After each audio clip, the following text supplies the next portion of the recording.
We're live. We're doing it live. And we decided to go on a little early because in Ireland it's like 5 hours later or something like that. I wanted to add the big man. Good evening, Mr. Hughes. Ahoy, Schmuel. You look wonderful as always. Thank you very much. I got the hat just for you, but it's my virtual background is messing with it. And Yeah, that's the problem, the virtual background. and it's crooked. Well, I was gonna go hatless, but you know how it is. Why are you dressed like a paleontologist tonight anyway? I'm going for a new look. You know, I'm usually it's a baseball cap, which we could go back to in a minute. Um, It doesn't matter what hat you put on, you will always look like a sex offender. Uh, but I've got to say, it's been a fucking eventful day. Had a relationship end, then Ace Frehley died, but at the same time, it's looking like I'm potentially going to Florida next February or March on a bachelor party. So the plan is to meet up with the great Mersh, to meet up with the great Z-Man. Uh, Lemmy probably bump into her. And then we're all going to throw bricks at Stuttering John. So it's just a small matter of walking the tiny streets of Florida, which is a very small town. Shouldn't take much longer. But apart from that, everything's great. which part of Florida do you know? No. I used to live in Florida, and here we go with this. We got the camera. Um, I used to live in Florida, and the part of Florida I lived in was like 9, 10 hours from Miami. And I remember when I first got my orders, I was like, "I'm going to Florida. I'm going to Florida." Little did I know I was, half an hour away from Mobile, Alabama, and hours away from Miami. Yeah, well, that's the problem with the child pornography industry is that you're never near the heat of the city. That's what you told me earlier, anyway. Well, yeah, as we were discussing the differences between your registry and ours, you know, because Okay. so wait, speaking of prisons, right? So whenever you see a British prison on US TV, they always look clean and nice, Well, comparatively compared to ours. yeah, And well, then there's you not as many black people in them. got the guy who got stabbed and Gino toasted. That was a glorious. I'm so happy that happened to him, and I would love it to happen way more often. I can't I can't blame I don't blame you for that. I'm not a fan of all these like prison rape stories and stuff. Um I thought you were going to say you're not a fan of pedophiles being punished. and I'm not a fan. I no, I just what do you call it? I'd like to lock them. I think we've got that supermax here in the U.S. where they put Mhm. you in a room all by yourself, like a 6 by 9 cell. You shit among you. Everything you do is on your own, and you come out for like an hour a day. But you So it's eat in just your like cell. You do everything in your cell. I can't think of a worse hell than that. you could be forced to have sex with Felicia Gillespie. You ain't having sex with anybody in that thing. Um, That's but better than having sex with her. it is. So maybe there is something to the death penalty that I wasn't thinking of. Uh, It's not all bad. I mean, her face. I would rather look into the face of death than wake up beside her face. Like that. That's it. I don't even want to think about it. I'm going to be sick all over the floor. You're bad enough. She's gross. This is a terrible day for me. dude, I've been in bed with way uglier women than Felicia. I will have to say. I Why lived would you a, insult your own mom like that? That's I fucking I have ridiculous. I have I've lived a long life. I've been to bed with some very pretty women and woken up with some very unattractive ones. Well, that's what happens when their facial hair starts growing back overnight. You know, it's a tough life for the type of thing you do. Mint diggity, a pile of poop with a face. Yes, Mint. Thank you for your 99 cents. And where He's do you think they got the icon from? yeah, he's talking about fucking Leslie Jones. I here I was thinking he was talking about Felicia. Oh, look at this. As we talk about the chat. Yeah, Michaela. Let's see. We've got the gun toting broads. So Michaela is here. Uh, Little Lemmy's here. Lots and lots of people. So that's good. Um, as a matter of fact, yeah, I got Ashley and Little Lemmy both here. I think I think we're pretty awesome with that. Good. There's two good eggs, and Michaela, of course, infamous. Doesn't take any shit. So that's we've got three of Schmuel's best bitches, and I'm here too. So this what a Thursday, right, Buckman? I took some fucking heat for defending Michaela out at Hackamania. Um, See that I've never met her or spoke to her. I don't think, or but I could just tell by that type of attitude that she's my type of egg. Like I like a bitch that's got a smart mouth on her, right, Buckman? hey man, I agree. That's why we like Little Lemmy. Lemmy's like fuck you, and Oh then yeah. but I like my sweet friends like Ms. Ashley, um, who is become very popular in the Dabbleverse. She's got men fighting over her. That's pretty wild. Hey, Ashley. which man, you stupid fuck? Oh well, Rochi and Quad and there's a million of them. I'm gonna. Oh, You know what I always find hilarious about Quad is that he looks kind of tough and he looks like he could kick anyone's arse, despite the fact that he can't actually kick. yeah. I would imagine that when Quad was mobile, more mobile, he'd be a guy that you wouldn't want to fuck with. Uh, You know. well, he technically is more mobile now. Yeah, we could argue that point, but you know, but he would have trouble throwing a punch at you. I guess he Yeah. could hit you in the balls, Oh, so I hear. which is going to be very much like a Chad Zumach and beloved Chatter fight. Have you ever met? You see, you're from over there, so I don't know if you've met these guys, but Chad's like 5'8" with lifts, and beloved Chatter is a tall, strong guy. Chad's going to be like swinging at his belt. So I picture the only way to even that fight out is for him to sit on Rob Saul's shoulders. No, I've never met them, but yeah, Chad is a small guy, but neither of them are going to fight. All this threatening stuff is so fucking stupid, Jew. And I've never. Every time people say, "Oh, kick your ass," so it's like shut the fuck up. It's embarrassing. I- It's like if you see anyone starting a fight online, you think you classless piece of shit. Like you know these certain communities fighting in fast food restaurants. So now these guys, Chad and Beloved, are going to actually get on a plane to meet up to fight. It's fucking stupid. It is stupid, but we all know that beloved is saying he's going to do it because he knows that there's no way that Chad is going to do it. Big win. That's gonna that'll make you both look better. Hello, Ari Jane.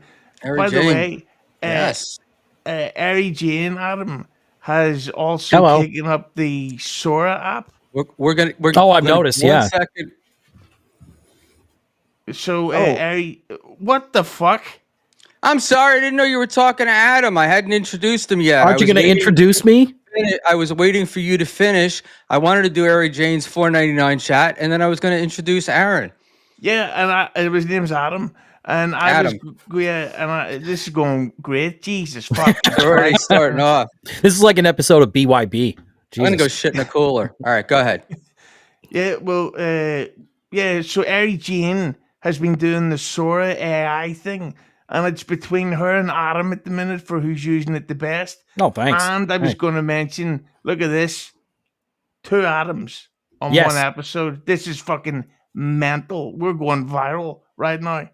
Yeah, so we're welcoming Mr. Adam Goldstein of Adam Goldstein TV. And What's up, guys? hey, Adam, how are you? I'm doing all right. I'm How you good, doing? thank you. The last time we saw each other, Me you and were in a you? you were in a pissy mood. Yeah, and I'm sorry. That was I was pretty checked out when I was on BYB. I was I don't know, I just kind of was not really feeling it.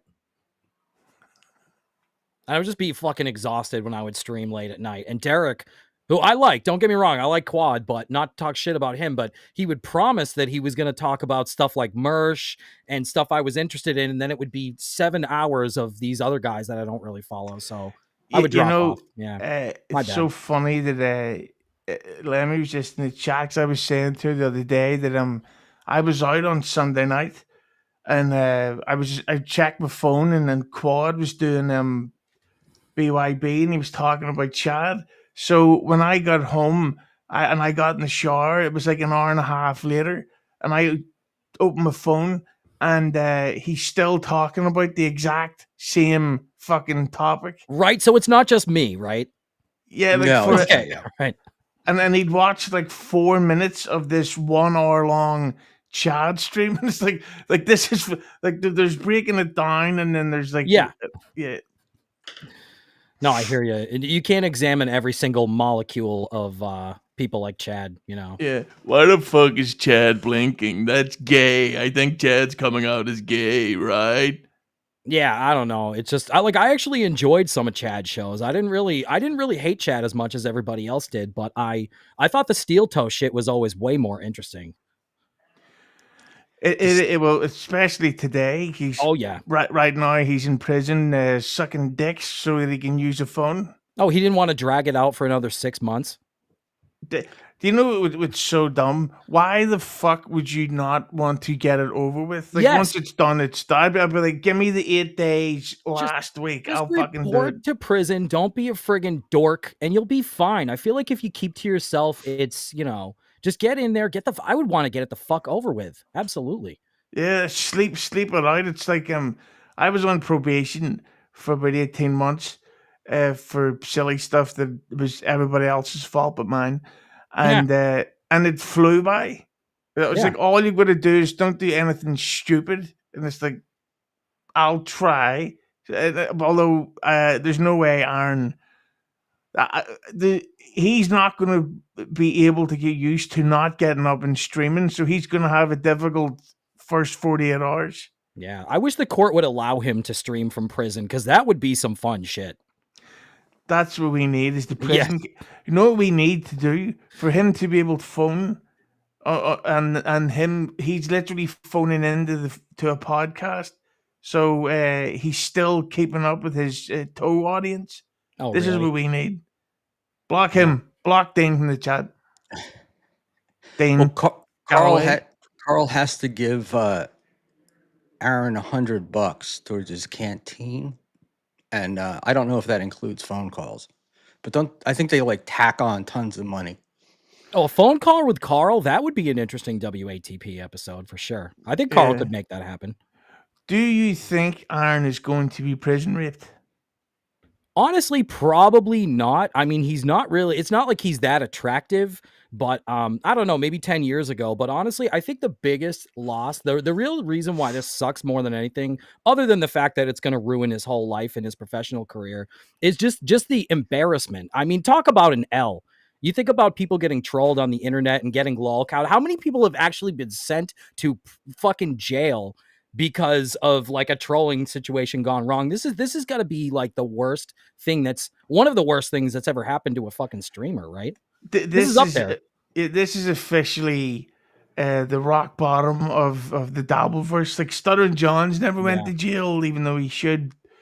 But I think that with Aaron, what the fuck was I going to say? Oh yeah, but there's people in prison who've been there for years. When Aaron walks in, he's going to look like fresh meat. There's people in prison right now who want to see Felicia Gillespie take her flannels off. That's how horny they are. Yeah, I know that's true. Yeah, so if fuck Amy Schumer, that I'm sorry. Too far. Yeah. It is county jail, so nobody in there is serving more than a year. Like, That's it. Listen, when you can't get your sex, you will fuck anyone, especially if they've got a new, fresh pink arse like Yeah. Aaron Imholt. Am I Well, right, to Adam? be fair, April fucked Aaron, so I guess some big black dude named Bubba, he's not gonna discriminate probably. And plus, didn't it sort of come out that Aaron sucked Kate's dick or something like that? He licked supposedly he allegedly licked his cum off of April's stomach or something like that. I Oh. understand. off her pretty little tits was Okay. the chat. We got to see the texts at Yeah. Hackamania, and she was Well, describing her pretty little tits and Aaron licking cum off of her. well, at least they didn't suck a dick because that would have made him seem gay. Yeah. Well, he may have. She just didn't Who the chat about fuck? it. I wouldn't let Bruce Springsteen's come off a guitar. That's disgusting. Who the?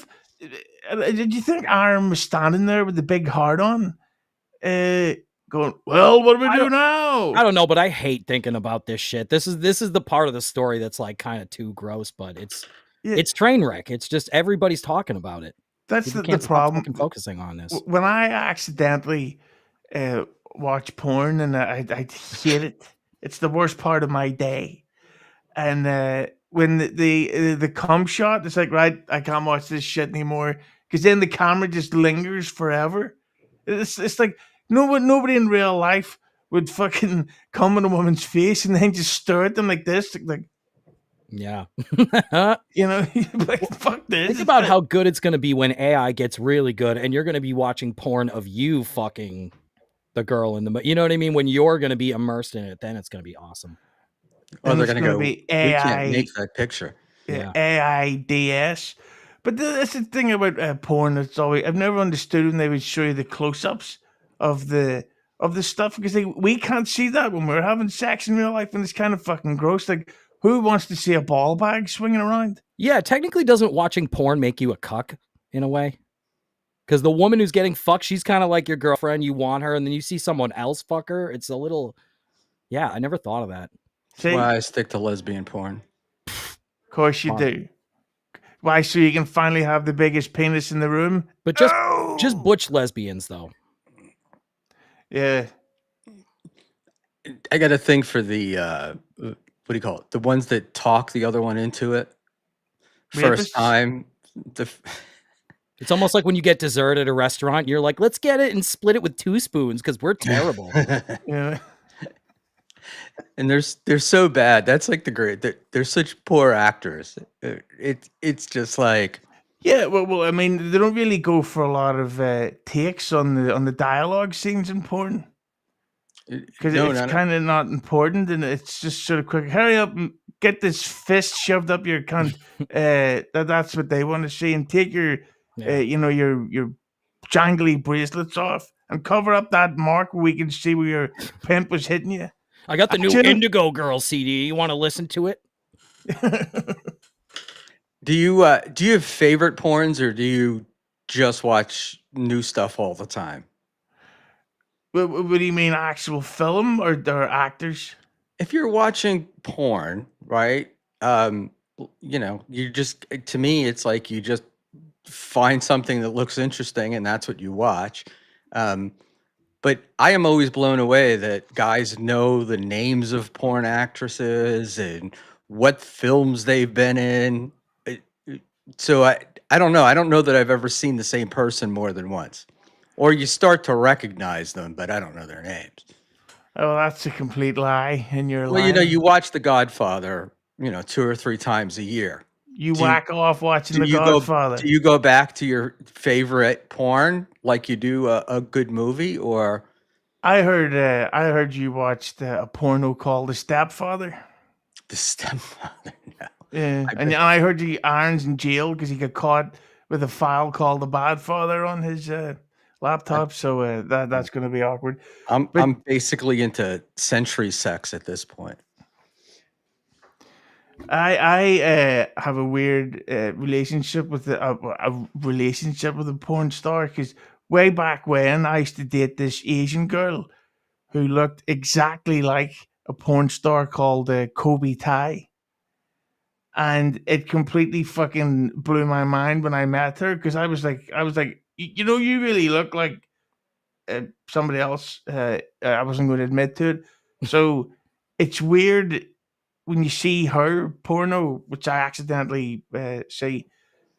It makes you think I actually was there, just not with that black guy standing in front of her.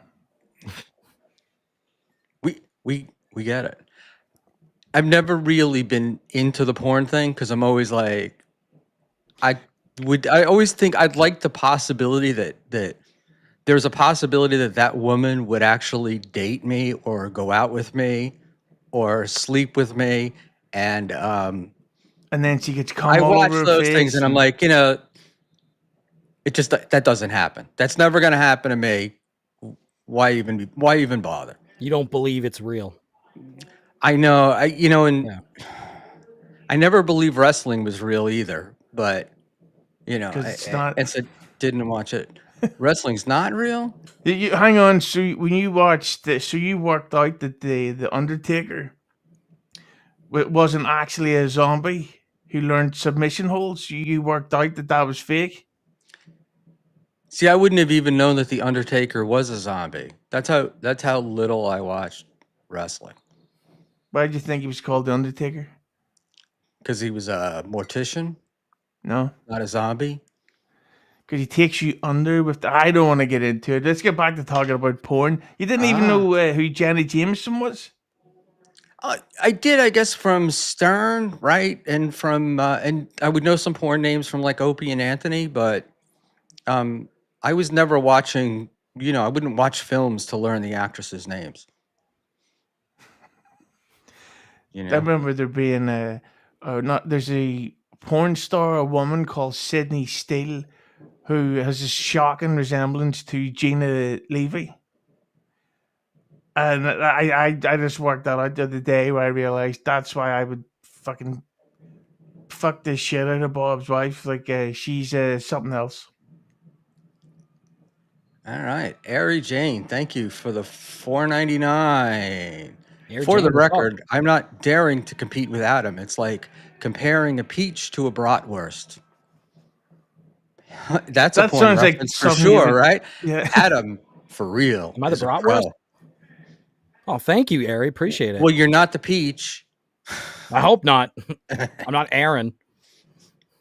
Speaking of Aaron, let's take a quick look at and let's see what, and I will spotlight this for all of us to see. Let's take a look at some of the people that Aaron might possibly be a cellmate with. And here we have Earl Anderson. A black person? His name is Earl, Earl. 33 years old, from Minnesota. And Asante. He this needs is like you need this is like Earl. dating game. You need the dating game Oh. theme song playing here. What And part of let's Somalia does this guy come from? let's see what Earl's charged with. Non-consensual dissemination of private sexual image, intentionally disseminate without consent. Those two are just going to get along Oh, so he's gonna sympathize with him for sure. fine. Yeah. Hey Black Earl, Aaron. have you ever heard of my Shaka Zulu impression? Earl. So that's one potential for Aaron. Maybe And a there's new many more, but call. we'll go through the majority of the night. Go ahead.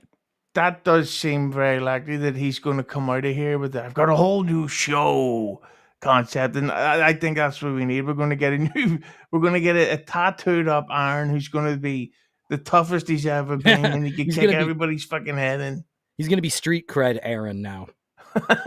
And I made a Right. joke with him on Totally Twitter. is. I made a joke with him on Twitter about taunting a guy with a teardrop tattoo and calling him a crybaby, and now he's tweeting about teardrop tattoos. I think he's embracing the whole idea of going hard, going all street. Yeah, he's going to come out called Iron Imholt. Iron Aaron. And he's going to convert the fucking When he comes being a out, Muslim and stuff.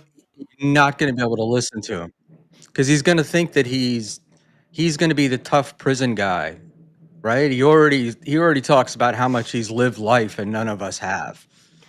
If I've he been to gets jail. if I know these things.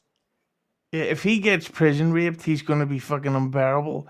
And if he doesn't get prison raped, he's going to brag about it. Yeah. This is Because going to be American history toe. there you go. Yeah. I'm so proud of you, Derek. And here's another guy. I think Caucasian fella. This is Stewart, and Stewart looks like a lot of fun to be hanging around with. He looks like a Nazi.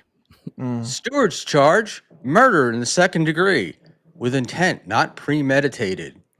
And he's not also there long term. How does that work? Because I thought you said murder. he was in there with short term people. No.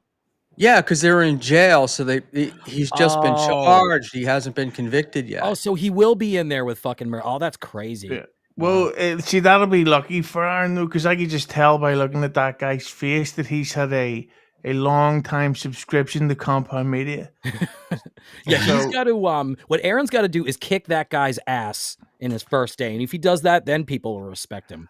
Aaron, if you're listening, punch that guy in the face immediately. Like, don't even wait until you're out of the truck. Just run over and start hitting him. You're welcome in advance. And Thank then you. rape him. Yes, Aaron, you need to Dominant. rape someone. You need content getting out of this fucking lockdown. You will need to talk more than about making your bunk bed. We want to hear stories about you raping murderers. Why wouldn't you? Nobody else can talk about that on the show. Hit the like button. So he said something about a tablet account. Does that mean so he's going to have a tablet and he's going to have internet access in there? It's the morning after pill is what he meant to say. Oh, okay. Oh, tablet. All right. Yeah, as in the amount of cum that he's going to be getting injected up his arse. Oh man, this is so stupid. All this bullshit could have been avoided. So stupid.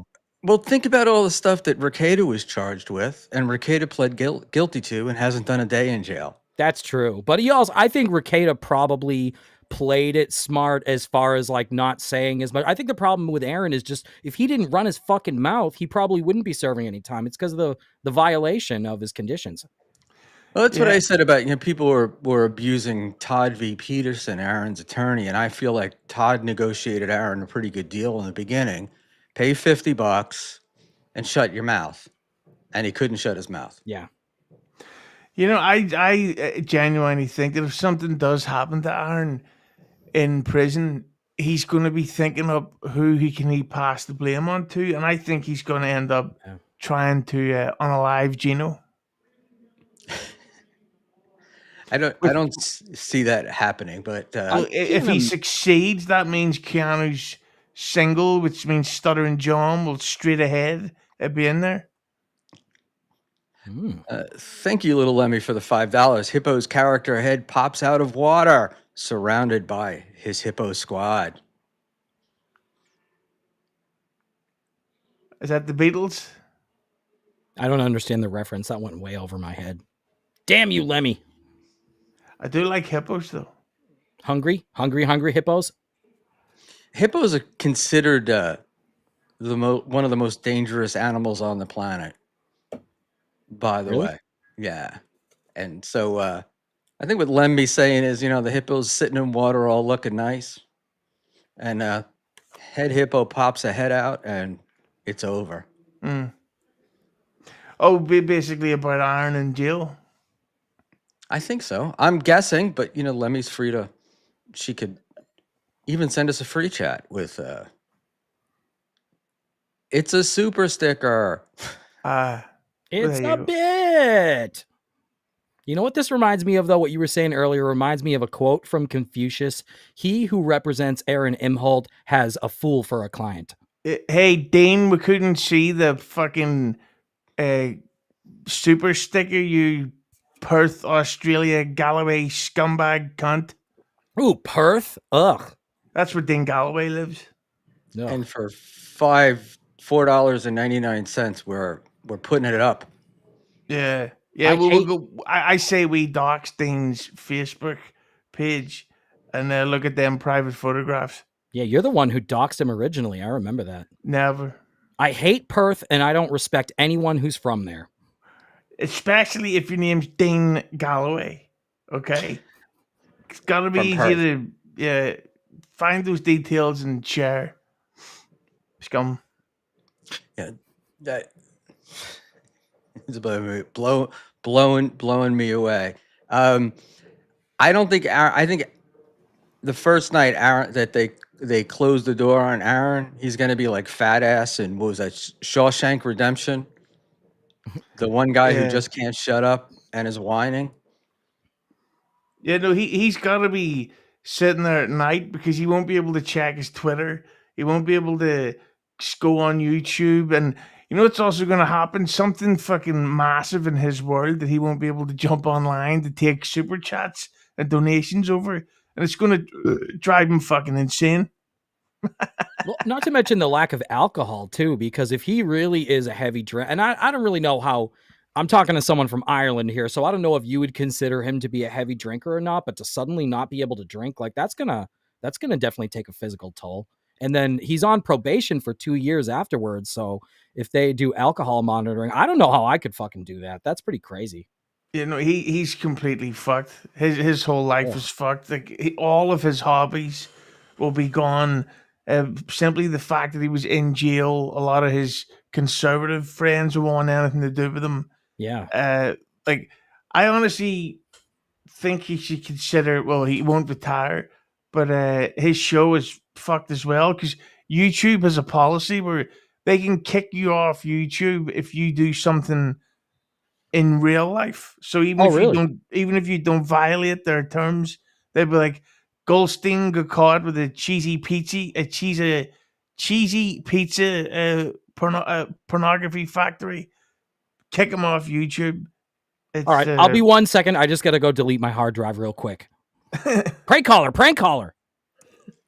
But that's even what happened to Mersch, right? Mersch was kicked off PayPal not for anything he did on air, but because Gabe Hoffman went after him for his anti-Semitic views.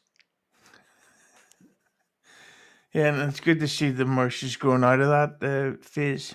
Yeah, absolutely. Mersh, a friend of the Jews. You heard it right here. So, and it's hilarious because I constantly my thing with Mersch is he say that I told him that I'm like, God, your anti-Semitic stuff, it kills me.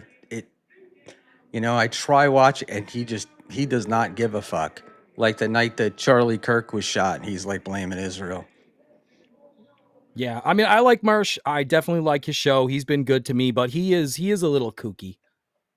I mean, we all are. We all have our crazy opinions. I have mine too. I definitely have a few of my own, but yeah, I mean, I don't agree with it. I don't agree with the Revenge of the Sisses takes on Trump. Like, I know they've been very critical of Trump, but I kind of appreciate. I feel like they have a unique perspective. It's interesting to hear people criticize Trump from the right. But then again, they supported DeSantis, and I think DeSantis was a complete pussy the way he ran his presidential campaign. He kind of kowtowed to the mob a little bit. He was trying to be like Trump light and run more to the center of Trump, and I never understood why they were so quick to kind of throw Trump to the wolves and back DeSantis. Well, I think if you live in Florida, you might have seen a dramatic change in the state. Yeah. Well, he's a From great governor. Don't get me wrong. DeSantis is great, but I like Trump's fire and the spice. And I know DeSantis, he was starting to talk a little bit too much like Mitt Romney for me. So that kind of, I still like the guy. I'm just saying I'm glad that it's going to be JD Vance next and not him. But he's a good J, governor. JD, and here we go, another potential roommate for one Aaron Imholt. And notice I'm saying roommate and not cellmate. Does someone have a TV on in the background? I feel like I'm hearing some background You noise. are hearing a football game going on Oh, cool. outside No my problem. place. No problem. Antoine Williams. Anton. Ooh. Also from Stearns County, Minnesota. Middle name Elijah. Antoine seems like a good guy. He's been there since 2024. And he's charged with murder in the second degree with Murder. intent, not premeditated. How do you Do- think Aaron will try to what's the term, indoctrinate himself when he meets these types of guys? He's going to try to be the funny guy. That'll And go well. they're going to yeah, and nobody's gonna, because he's corny, right? Like he's a wannabe gangster kind of type. Like he thinks he's a tough guy. These guys can spot that like a mile away. Yeah, they could walk up and he'd be like, "Hey, brothers, tough time. How long you been in here?" Like 30 years. Like, yep. See if they find out he's getting out in 8 days. That's when he's fucked, really, because they're stuck there for years and years, so they can do whatever they want. And nothing's going to like. You can't. Well, of course, you can extend prison sentences. I honestly think they're going to make Aaron dress like a woman and wear lipstick, so that it makes them think that it's not gay. I think they're going to make him walk around with the whole of his, what do you call them, jail clothes, with the anus open so they can see his what do they call it, boy pussy, anytime they want to. I think that Aaron is coming out with a Rubik's cube shaped anus and also the same color. But we don't know. He might be happy about that. Well, who gives a fuck? Guys, I didn't want to do it. I was forced into it. Frankly, I think Aaron's biggest problem is everybody's going to know that he's in there for 8 days, but that he's got a 364-day jail sentence, and they're going to try to fuck with him Yes. to get him in trouble. So he's going to wind up spending more time. Yeah, he should just he should have gotten off the fucking internet a year ago. Have you This is ever heard bad. of it? There's a famous prisoner from the UK called Charlie Bronson. Have you ever heard of him? New. Just the Like a guy from the movies, like Death Wish. No, no. Well, he named himself after him. Well, he was arrested for stealing £12 in 1983. 12 what? Pounds? Pounds, Oh, okay. and he's still in prison today because he's a fucking complete lunatic. Ahoy, Annie! Interesting trivia fact about Annie. I never told her this.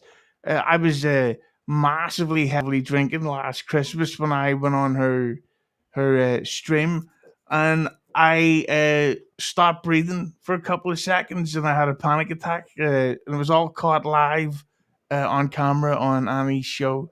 So there you go, Annie. You're welcome. and you survived, No, I died, Schmuel, apparently. Now, why did you have a panic attack from drinking? because it stopped breathing. And then when I got my breath back, it was like, holy fuck, I almost stopped breathing. Hence the panic attack. You No, see? that's how you know you had a good time, right? Oh, yeah, we were talking the Guardians of the Galaxy game, and it doesn't get any better than that, kids. Annie does like her games. I will say that. She put on her stream. Annie was a big help to me in the beginning. She spent a few hours with me helping this shit get set up. So blame Annie, blame Dave Sarah for me being here.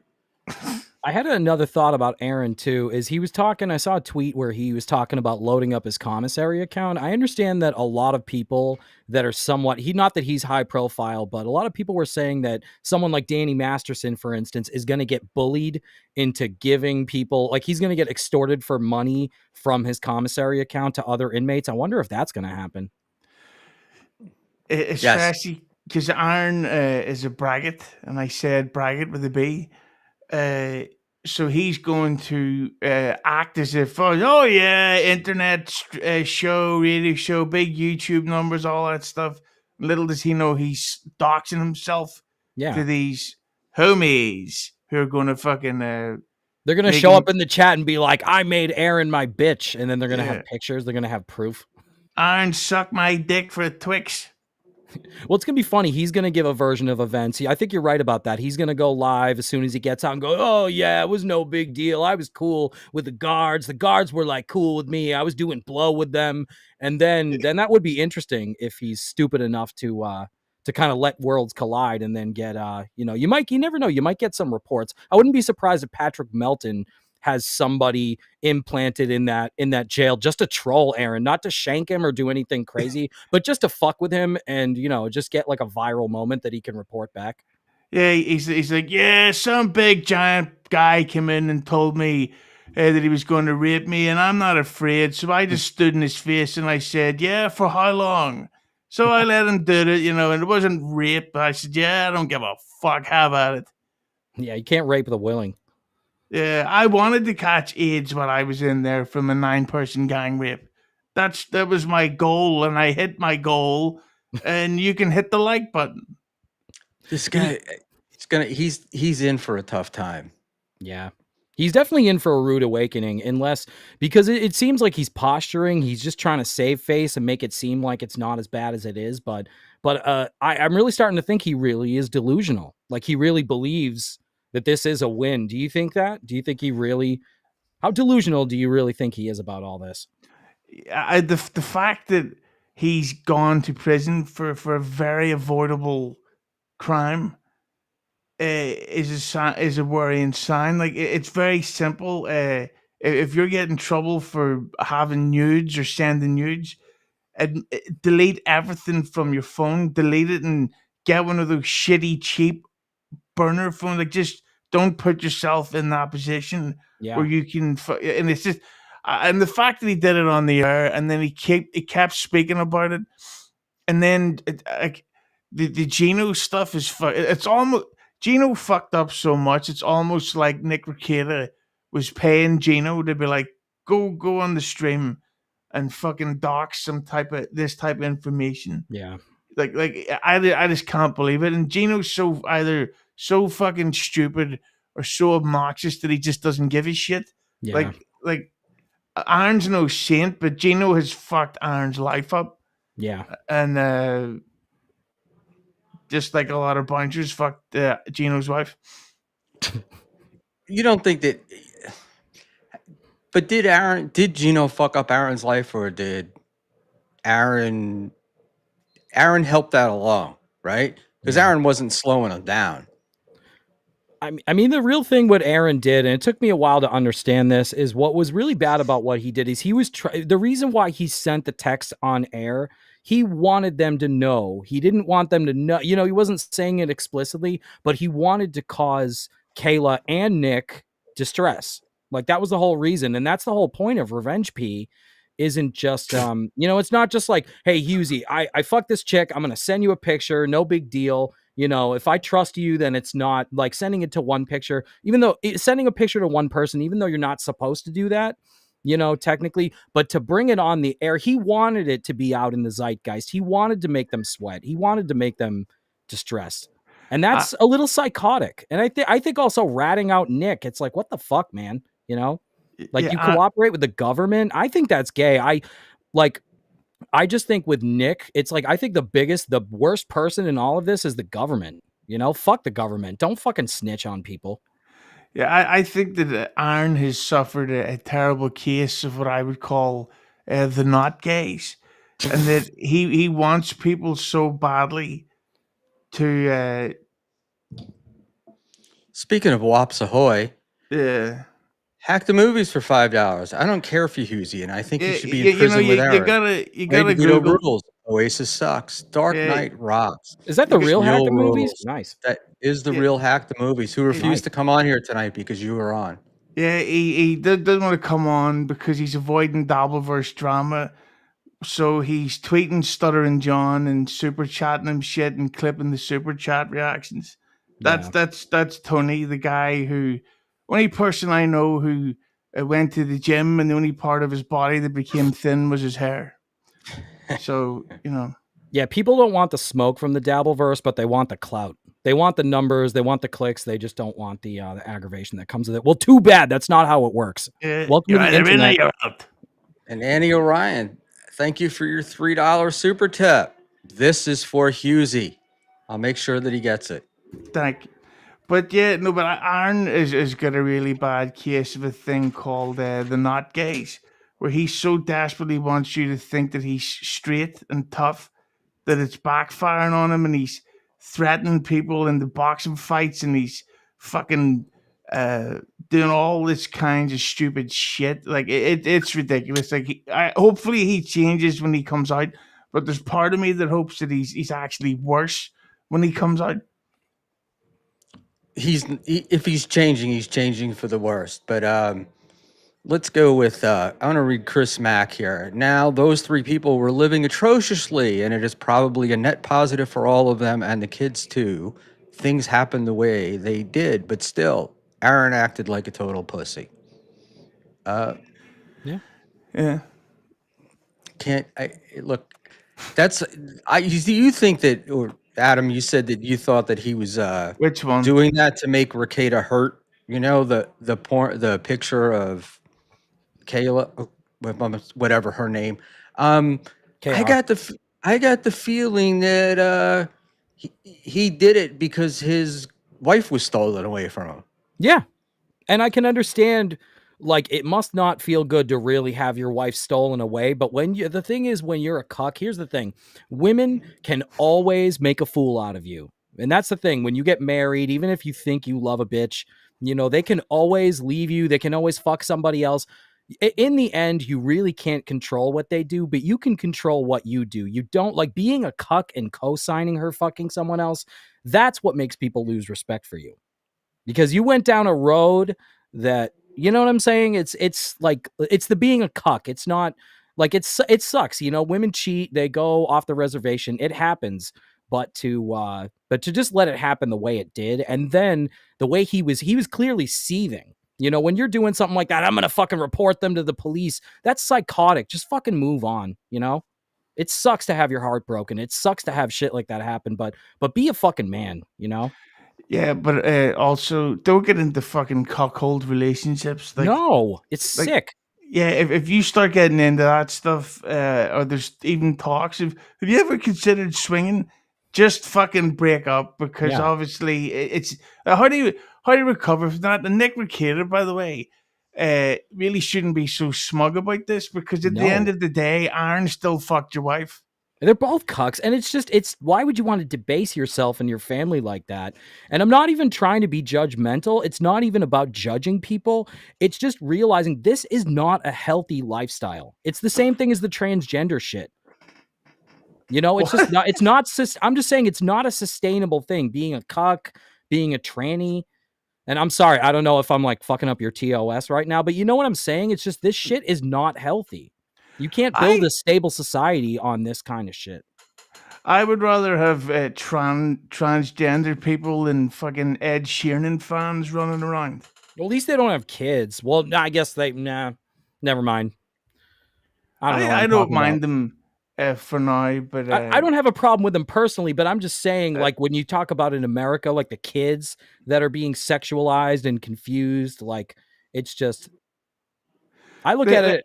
Go ahead. us just agree that we like trans as long as they're white. Yeah. Sue Lightning. Okay, We said I white don't when have any. Schmuel turned into the other we'll go. I can't. Yeah, I don't think one has anything to do with the other. But um, look, the cucking and the swinging and all that stuff has been going on forever. Um, you just don't. It's not something that you come on air and talk about. Like Well, that too. Yeah. Aaron was proud of it. That's how this all got started. It was that hot tub stream. He wants to be the cool guy on the internet. He's got to be sitting there pre all this happening, thinking that I'm going to be the next, I don't know, Mr. Beast or Asmongold or one of these guys with a huge following, and this is just going to make me cool. And instead, it made him look like a pussy. Yeah. But it's just the whole thing of like, you can never get past that swinging stuff where it's like, hey, Nick, buddy, I was just wondering, once you've got your dick out of my wife's arse, could you help me find my sunglasses? Thanks. Recover from that, and then the morning after, where you're sitting there having your lovely eggs, and you think, it's like, why is she smiling so much? Is it because Nick Recator put his entire fist right up her fart box? And he probably did. And then and then wasn't it the story that April started to go off with them without Iron, and it's like this was a huge mistake. It's kind of like when you're in a band and one of the artists or one of the members goes solo, and the solo shit becomes bigger than the fucking band, and it's like, well, that's the end. Yeah. Could in that situation though, could you like, and you're talking about the morning after? All I'm thinking is, Aaron's sitting there, right, drinking his coffee, and she's rubbing up against Nick and chatting with Nick and sitting on Nick's lap and just making Aaron fucking stew. Yeah, but that whole the thing that must have driven Aaron fucking mental is that April became better looking after she left Aaron. So whatever he was doing to her was holding her back. It's quite brilliant. At the same time, we also got to remember April then became Nick's sex slave because she went and lived in an electricless house, and she waited there until Nick had decided to come over that her arsehole was worthy. It- just, but Aaron was so cut out of that because this. See, they weren't swinging. April was cheating on him, and what's the best way to do it is to be open about it, right? So she's there, she's getting Nick's sausage. Aaron's just getting tossed to the side.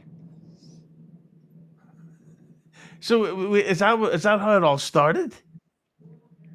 There are there's arguments about how it all got started, but Chrissy Mayer's dad was murdered, and Chrissy couldn't go to a show, so she had Nick Rekieta fill in for her, and Aaron went there thinking like he was going to clout chase Nick Rekieta, and that's how they met. Do you remember when they did that comedy show together? Rekieta, and it was at the Steel Toe. It was like the 9th or 10th anniversary, and Melton covered it. And they were like thick as thieves. He loved Rekieta. Like I definitely Oh, got that sense. He was like, "Ooh, I'm gonna clout chase," because Rekieta was big. Rekieta was definitely a lot bigger than Aaron was at the time. yeah, Yeah, he still is, I think. Yeah. You know what, too? I think this all started. We've talked about this before, Hughezy, in the past, but I think Aaron's downfall kind of started. The beginning of the end was when he had that falling out with Levy. Remember that? When he kind of threatened Levy and texted him and said, "Oh, I don't want you to get caught up because of the Chad shit." And that was, I think, when the mask kind of came off a little bit and you started to see Aaron crack. And I remember interviewing Aaron before that happened, and Aaron was on top. He was doing good. His show was growing. People liked him. This was it was definitely a fall from grace because he was doing well for a while. Yeah, but his problem is that he came into the Dabbleverse with an ego. Yeah. But the great thing about the Dabbleverse is that nobody's really bigger than anyone, despite your background. Like Kevin Brennan, fucking was on Saturday Night Live and wrote TV show with Norm Macdonald and toured with Louis C.K. Now he's competing with Anthony Denhauser on live stream viewers. And it's like you're only as good as your show is. Like Yeah. look at Buckman. He's slowly taking over the world. slowly. But you're right, Adam. He did come in, or whichever. Oh, I can get it right no matter which one I say, right? He did come in cocky, like he thought he was a big shot, and everybody was going to want to be around him, and that's why he started connecting with Carl and with Yeah. Shuley, right? And he was under the illusion that Gino had fans and that Compound Media was a growing venture. Yeah. So Yeah, I was always very doubtful about the numbers with Compound, and I mean, I like Anthony, but I always had mixed feelings about Compound, but it seemed like Aaron just wanted. It seemed like he was really trying to social climb, and it was doing well for him for a while. I remember when I was interviewing him, I was like, he just seemed so level headed to me. He seemed like he handled this shit well. And I remember just asking him, like, how do you keep this all straight? How do you not like lose your mind with all this noise? And he was like, oh yeah, it's no big deal. And then you fast forward to now, and it's pretty fucked up to see like how people can really fall like that. I, anybody can get into the Dabbleverse. It, the ability to stay. That's the tough part because I think people pretty quickly figure you out, And even though I was watching Steel Toe unironically, there were plenty of people that were like, "This guy's an asshole. Yeah. You guys need to move away from him." For a long I, time, I didn't see it either, and I just kind of, it's funny because there were a lot of people that were really ahead of the curve on making fun of him, and it's interesting. The thing about the Dabbleverse is people are very perceptive. They can be very insightful the way they psychologically kind of break people down, and and the more people stream because they're trying to get those dollars, the more information you have, the more you can really learn about somebody, and it's a train wreck factor. It's just fascinating to see somebody when you just get to see more and more of their personality. And but it always brings me back to Ski Mask because there was a long time that I genuinely thought that the Ski Mask show was like the funniest fucking podcast around. But then Ski started drinking more and more, and it went from being this legitimately funny show that people really wanted to come on, and like Kumia was on it, and Rich Voss was on it. To then it devolved to the point that Ski Mask is sending out the free link because nobody wants to come on and record with him, and he's taking shits live on stream, oh, that's and he crazy. He used to yeah, come and on BYB all the time, and he was nuts. He was like, so I was like, I knew who he was. I've been vaguely, loosely following him for years, but I remember like he'd come on the show, and I'd be like, what the fuck? Like he was really, yeah, he was out of it. the greatest one ever was when he passed out and fell out of his chair, uh, and was lying asleep in the background unconscious, and it was a 5 hour long stream, and it only ended because his laptop battery went dead, and it's like this is like it's so fucking It's like sad that Jake Hudson level shit, and nothing against Jake. I always got along with Jake, but it's like it's just psychotic shit. I know what you mean. yeah, like and but that's the problem with the this whole Dabbleverse stuff is that there is no way out of it, and it basically is if people join it, you get like the buzz of it's Adam Goldstein or it's Hughezy and Buckman. We should send them the link. To then the Dabbleverse finds one thing that they can leech off and just turn it into this non-stop, never-ending drama. And Yeah. all these fucking losers just pile on and just it's like, oh god, someone's going through a hard time. I delicious, delicious Oh, pain. sharks, I man, they smell blood in the water. Yeah. Yeah, and they can't fucking get over it ever. Like we don't have to go into it, but the shit like we've seen how comment sections lately have gone from being like a couple of roast jokes here and there to accounts that were made 20 minutes before their first ever post saying, I hope your fucking kids die. I hope your fucking wife doesn't come through that operation. And it's like, because I said that Oasis were great. People are a bunch of dicks, and that's why even with Quad, who's like a mutual friend, I think he's way too obsessed with feuds. Like he Yeah. seems to actively search them out. I still don't know why he fell out with Stevie Lou. I still don't understand Quad's feud with Zumak, and I don't specifically know what it is that has turned Quad so anti uh, Keanu C. Thompson. You know, the world famous comedian. Yeah, I Uh, mean, I never I know her and Lemmy got into it. I was on the show when her and Lemmy got into a big fight, and I never like I could see why people goof on Kiki, but I never fucking had a problem with her. Like she was, she seemed a tad insecure. Like she was kind of goofing on me a little bit because I made a little throwaway joke about Gino, and I do get that sense from her, but I'm like, whatever. I just what I think is really interesting though is the feud between who are we talking about again? Sorry, I just fucking totally disassociated. Who are we talking about before that? Keanu Before Keanu. Quad. Quad. Yes, Quad. What's the deal with what happened with fucking Mersh and Jesse on Quad show? Did you watch that? Yeah, that was weird because I wouldn't have done that if I were him. yeah, that was a weird one because I've noticed that a lot of people are kind of cautious about going on BYB now because it's like because I think he tried to do it the other day to what's your name a fucking Rob Saul, and that I think they were trying to set him up with that guy Nasty Neil or something like that. Yeah. And it's like, well, why do that? Like, it's just, I don't know.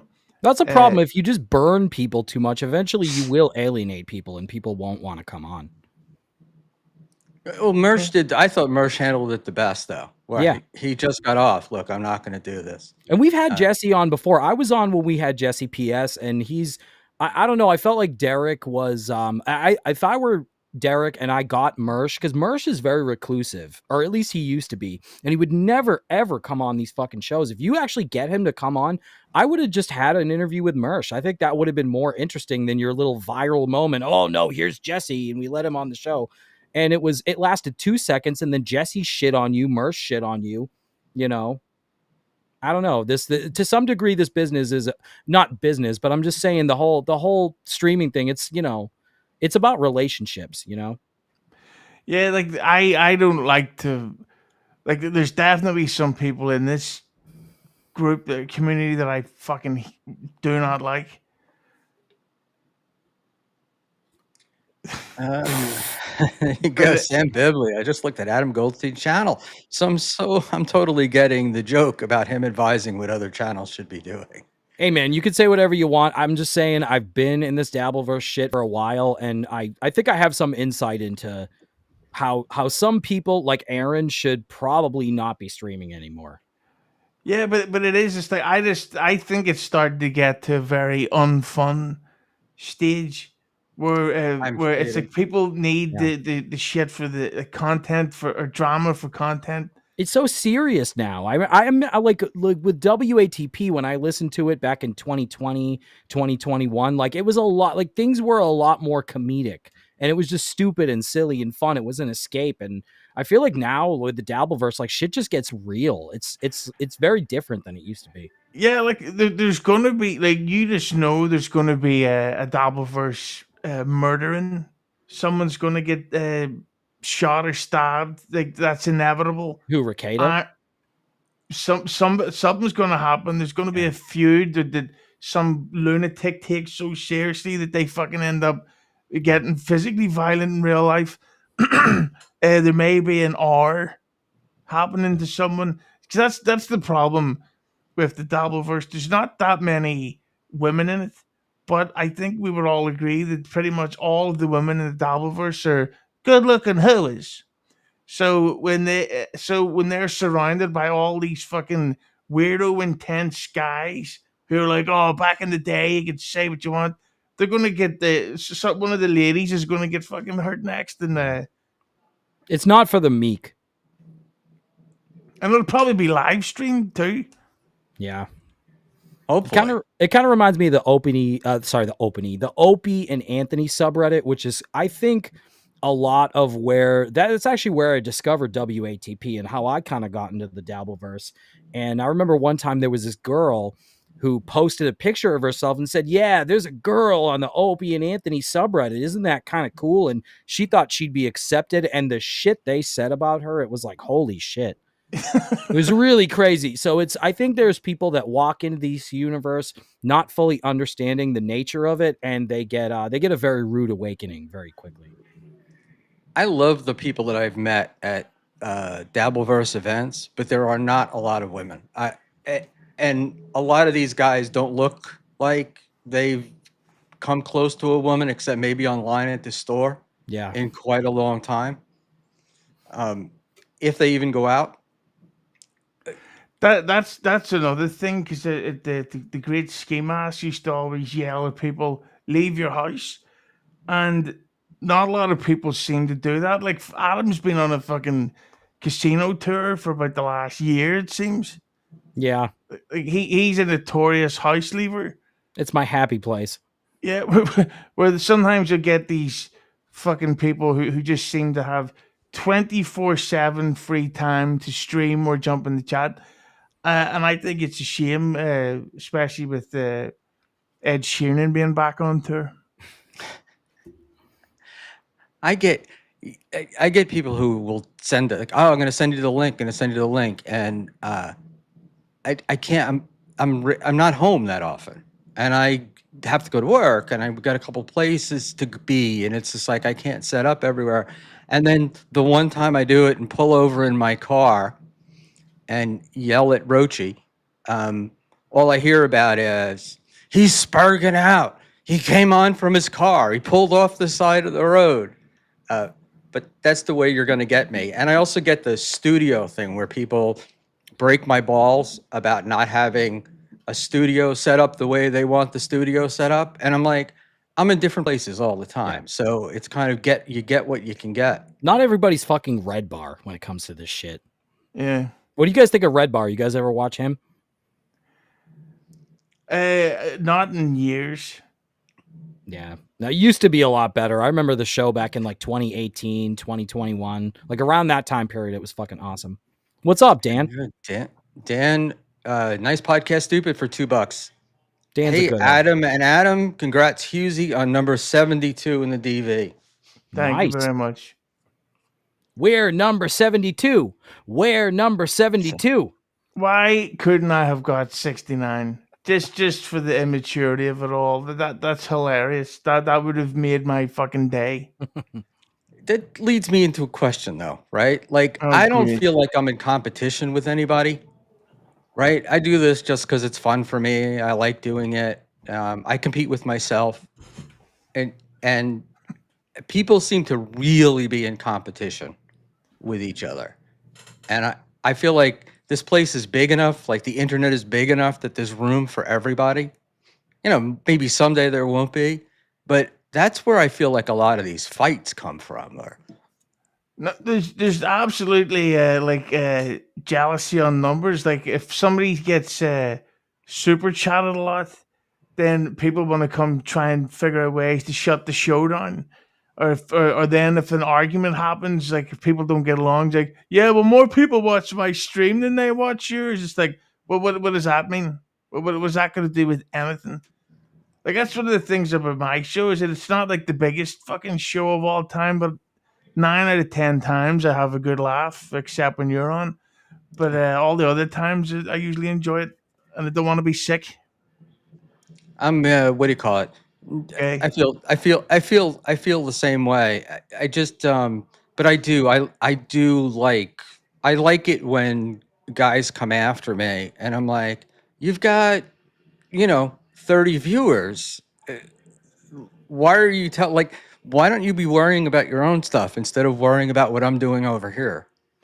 Yeah, like I like doing the thing, because I'm a huge film guy, and when you get I like doing these like director roundtables, and I think they get at best 17 views on a good one, but I'm not going to stop doing it because I always have a good time doing it. So I would hate to do, not to take a shot at Quad again, but just Do it. constantly focusing on Zumok and fucking dramas and feuds. And did you see what they tweeted? Did you see what they said? Like, no, I didn't. No, I didn't. It's Just tedious.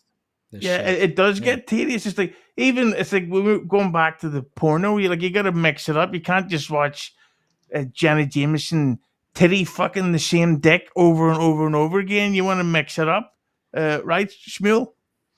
Absolutely. Mix it up, mix it up. I don't want the same dick all the time. I know that was what you were trying to get me to say, so I figured Well, I was talking about the women, but you know. gotcha. I just it's weird to me how with some of this also blows me away with like when you're into film and how some of these people become like take Taylor Swift for example. Like she wears something different and there's 40,000 girls that are going to comment on it. Or like sports, you know, one quarterback makes a mistake and people are all like into it. Like not just that he made a mistake in the game, but my I heard that he's having problems at home with his wife and he's got a drinking. It It's just like this Yenta fan shit. fiction. Well, Exactly. Schmuel, it's coming up to 2 a.m. here. Well, I want to share one thing before you leave because I know that Your brains on the wall. Poor Jim Norton is must be beside himself. Ace Frehley. Thanks for blowing it, Adam, but Oh, I'm there we sorry. go. That's okay. Nobody Me and knew my about it big until mouth. right now. Yeah. I didn't. That's all that matters. And old Ace is dead. Um, wasn't Ace kicked out of the band pretty early? Yeah, it's been pretty well documented for about 50 years. Is that what it is? This is how much I know about Kiss. You heard this right here. Kiss was very popular when I was a kid, and I was just never into it. No, me neither. Jesus. Men in Makeup just never did anything for me. Are you talking about the trans thing again? Except we were questioning in Atlantic City if Rob Saul was wearing eyeliner or not. And the general consensus is yes. I don't know if he wears eyeliner, but he definitely takes care of himself. I think Rob Saul's a handsome guy. Like I'm not fucking gay, but I'm just saying that if you had to do a list of the best looking gentlemen in the Dabbleverse, I'd say Rob would be on the list. He's definitely one of the best well dressed or most well dressed. He's got. It's funny. I saw him in AC. Man, he really puts himself together when he goes out. Got a You nice wanted little to fuck him, didn't you? little leather purse. Great haircut. Fancy shirt. I mean, no, but he was like, because most of these guys were showing up in like t-shirts that don't fit or old rock and roll shirts, jeans, shorts, and Rob was dressed, nice shirt, nice jacket, etc., etc. But every time there's like a Dabbleverse meetup, it sort of exposes the fact that it sort of exposes the fact that like we're not a group of models. We're not a group of hygienic people. Like we're all a bunch of fucking weirdos who, in the era of streaming TV and the PlayStation 5s and all this stuff, people are like, no, I want to stay in and watch the exact same conversation happen again and again. Not a lot of people with tans at those shows. I've been to one. I can confirm it's a lot of white men, a lot of boomers, and a lot of like streamer type of audience type people. You got something against boomers?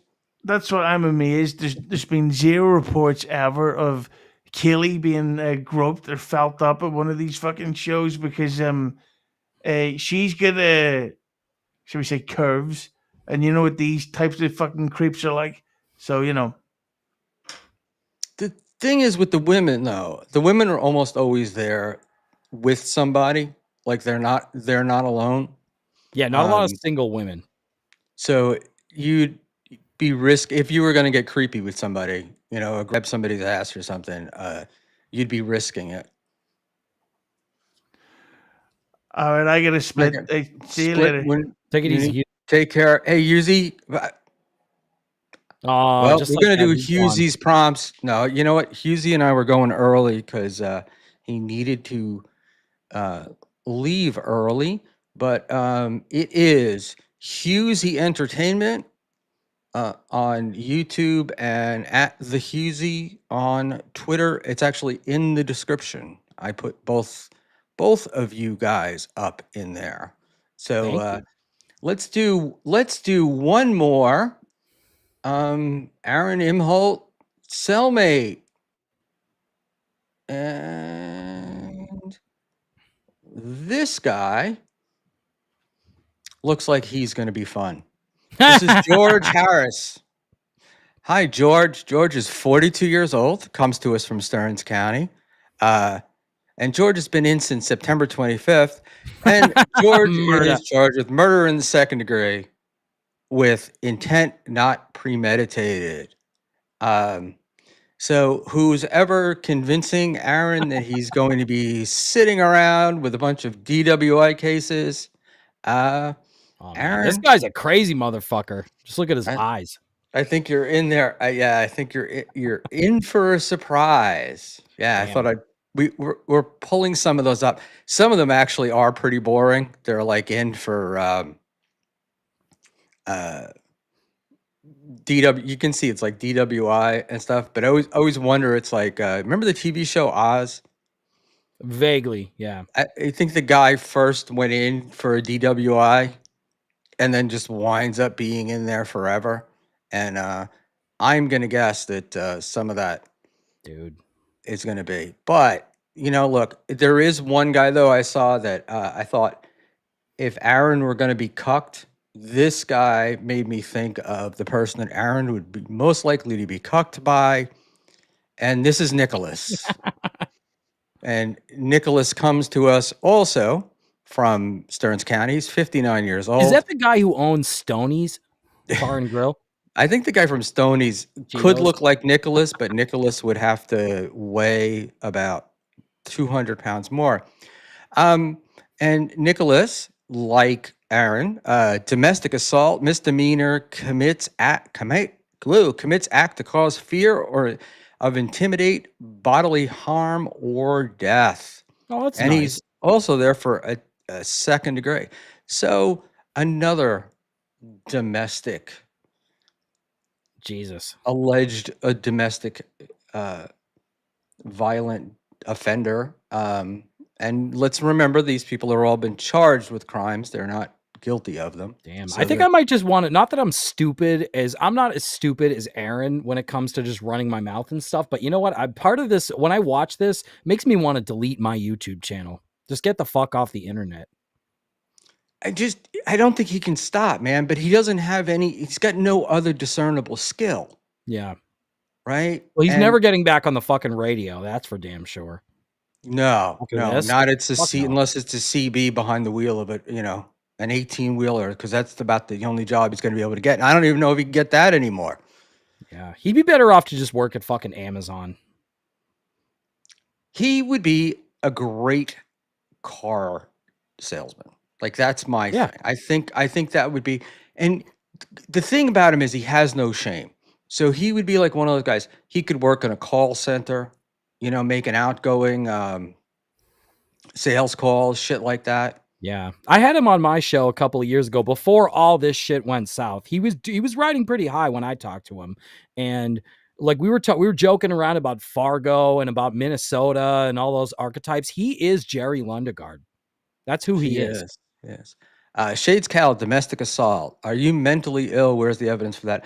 I spoke accidentally, Shades, but I think that there is enough evidence that was presented, and Aaron did plead guilty to violating an HRO, in which the court document, which he did not dispute, was that he had headbutted his ex-wife, April. So. Yeah, sometimes I forget about all that history and stuff. I mean, I'm not even trying to be like a pearl clutcher or judge somebody, but Aaron's got fucking problems, dude. This is Dr. Chow, and I think he's speaking to you, which is why do you speak so authoritatively, Adam? He is. Yeah, you talk in a matter of fact about nonsense. I don't know. I guess I got opinions about this stuff. I've been following Aaron for many years, and I'm very interested in this. I have my own take, but I think I don't think it comes off as inauthentic at all. I think if anything, it's an authentic. It's your take, and it's your authentic take. And granted, there's lots of stuff that I do miss because I haven't been it's not like I follow the Dabbleverse and go on the Reddits, but I have been following Aaron for many years, and this is interesting. And I try not to be judgmental, but it's I just try to see this stuff clearly and really try to think about like what's going on in Aaron's head. And it sounds to me like he's seething. Oh, he's definitely seething. Yeah. And I don't know what's going on. I mean, I can't figure out what's going on in Aaron's head. It's insane because the guy is like, he had a decent radio show, right? He fucked up the radio show. He had the Twitch stream, which Moody has estimated was earning $20,000 a month. He lost that because of going after somebody for being trans. Right. And it's like, how stupid, like, so you lose that, and then you're doing and then he's been doing what he's been doing, is it's like, Well, even after he Don't you lost the Twitch learn? stream, he was like, I talked to him and he started doing very well on YouTube once he got associated with the Dabbleverse and people kind of embraced him. They seemed to like his show.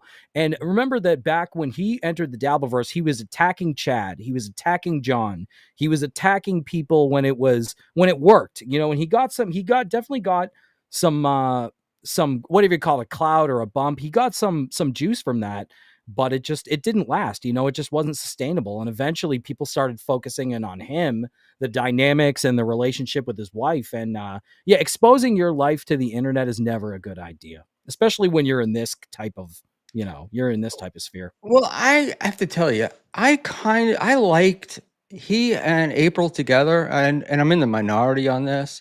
I thought it was interesting.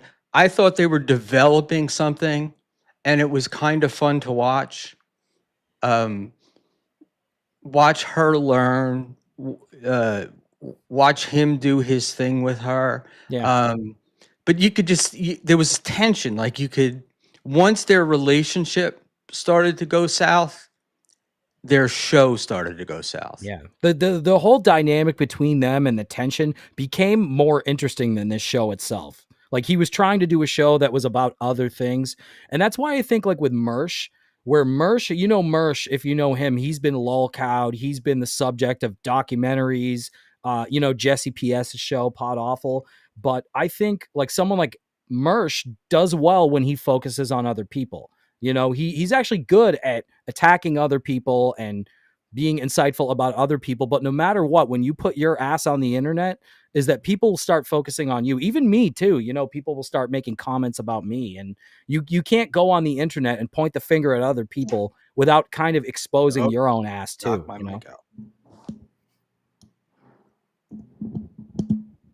Sorry about that. No, you're good. Pulled my audio plug out, and my camera doesn't seem to. My camera fades in and out, so it's. No, you're good, man. I think it's like one of those movies where you're getting to see the camera showing you the real me. That's cool. You're a ghost now. It's all Like surreal. Abby, this is like Schmuel from the other side chatting to you. Yeah, creepy. Yeah, I what do you call it? I enjoyed this stuff. I have my personal thing on this. NJ Ranger for $1.99. They were developing what I flushed an hour ago. It was interesting. I mean, I didn't find Aaron's takes unique, or like I wouldn't have found Aaron unique or interesting. Um, I found their developing relationship and what was going on between them. And I'm not talking about the caulking and all of that stuff, but just this. I just picture that Aaron met April at a time when everything in his life was going well, and he was making money. He was doing tons of stuff, and he got this girl in, um, on by convincing her that she was going to be making tons of money and they were going to be doing great. And there's that old thing, it always happens whenever you own a business, particularly a newer one, where you try to get your spouse involved, Oh, bad. Yeah. right? And then everything started to fall apart. And I feel like he was left with April because his co-hosts were leaving him. And he didn't have any choice. But I think he convinced her that, she was going to be a queen, right? Like everybody in town was going to know who she was. And he was a famous guy, Stearns County famous, but famous guy, blah, blah. He was on an And upward swing, and I could see, him thinking that the possibilities were endless. And there was a time where he seemed like his channel was going to blow up, and he hadn't even had 10,000 subscribers. And now this was like 2-3 years ago, and now he's like at 13. So the growth slowed, you know. And when you're on the upward rise, it seems like, hey man, we could be 100,000 subs. You could be one of these really big shows, but it's yeah, no, it definitely seemed like a little bit of a mirage now looking back in retrospect. well, there's but there's a thing in there that, like, it seems to me like he lacks. I know there's a word for it and I can't think of it, but he lacks a certain amount of self-esteem or something. Like Yeah. No matter Validation seeking. validation Yes. seeking, respect seeking, it's like there's this thing in life that becomes fantastic when you become comfortable in your circumstance, in your situation. And I don't mean so comfortable that you're accepting, living with rats or, shitting in a cooler or something. But, You you talking know, about a granny now? you learn, you learn, oh, this is where I am. And you can expand on that. And I just picture this guy as one of these guys. It's like if he had $1 billion, right? But there were four people on top of him that had more money, he'd be worrying about the four people, you know? Yeah. And that was what he was fighting. And it was like he needed to be thought of. Like when we said he came into the Dabbleverse cocky, um, he needed that. He needed to be thought of as better than everyone else. Yeah. And and people, it doesn't work. Well, I think he underestimated, and I think a lot of people, I know Chad is not always very popular in the Dabbleverse, but I think he underestimated Chad's ability to fight back with his show. I think a lot of people underestimated Chad. Well, That was the I don't beginning of it. I don't think I think what he underestimated is how far Chad would go. Yeah, and Chad doesn't give a fuck, you know? He's got nothing to lose, so why not, you know? And it's it's one of those times where it's fun to go on the internet, talk shit, pick fights with this one, that one, but at some point you're going to pick a fight with someone you wish you hadn't. Right, and you can pick fights, but there's certain things that you can pick fights about, Yeah. right? Like, um, I mean, he was really going after Chad personally, right? Like, and about Chad's character and Chad's makeup, um, and it was sort of came out of the blue, and he had no idea of who he was fighting with. Yeah. Yeah, I actually and enjoyed Kumia's Cucks for a while when he first started that. I thought it, and I've always been a big fan of WATP, but I thought it was funny the way he would attack Carl because you just weren't used to seeing people do that, you know. yeah, Carl gets a pass, but I think that the tide is turning there too. Um, part of the thing with Carl used to be he would make fun of other podcasts like Stuttering John or somebody like that. But he didn't present himself as like I'm the guy that has all the answers. It was Right. sort of just like let's laugh about We're it. just making fun of people. We're just having fun. Yeah. Yeah, and the other day I was listening and it was like he was, well, if you want to do a good podcast, this is what you have to do. And it became sort of preachy. Yeah. He's And like a podcast consultant, and he does come from that corporate background. yeah, but I don't know how long it can last if because people want it to be fun, right? Yeah.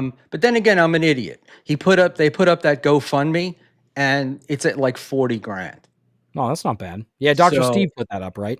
yeah, and I Yeah. mean, so that's insane to me. Like that it went up there so fast. So great work, Carl. But I love the people who trash Melton, but at the same time, Melton is building an empire. I think And Melton's fucking entertaining as hell. yeah, I do too. But I think what happens is there's a lot of these guys. It's the followers of Red Bar. I don't know a lot about, but from what I've seen, and certainly guys like Jesse PS, um, Oh, he's a psycho. I they love want his show too, but he's nuts. Jesse's fucking nuts. they want to go after you, right? Like, and when you survive their attacks, um, they that's when I think they just it's like people despise you because of that. Like with the Mersh thing, I think there's people that really hate Mersh because he's still around and still surviving. And Red Bar, from what I understand, went really, really hard after Melton, right? Yeah, that was And old yet, school. That was back in the day. right. Melton And Watch. Yeah. look who's back is it's Melton, and people are flocking to Melton, and Red Bar's doing a show once every 3 months or something. Yeah, I don't know what's going on with him. I used to love Red Bar, like back in 2018 to 2020, like that kind of those kind of IBS days. He was so good, and when he built the new studio, I was so excited. And some of his clips are good, but it's very few and far between. He'll do like every once in a while, he'll do these really long shows, and I can't parse through all of it. I miss the clips. I miss when there used to be some really good Red Bar clips. And the thing I miss about Red Bar is the prank calls that he did were funny. Those were good. Those were Yeah, always good. I don't know. Like I don't really know much about him, other than the going after Melton, and then I wanted to kind of learn about Jesse PS because he trashed me on a show or two of his, which was funny. But he told his people to come after me. Yeah. He wanted them to all make comments on my chat and blah blah blah. And 31 people did, and they did it. It lasted about 2 days. Yeah.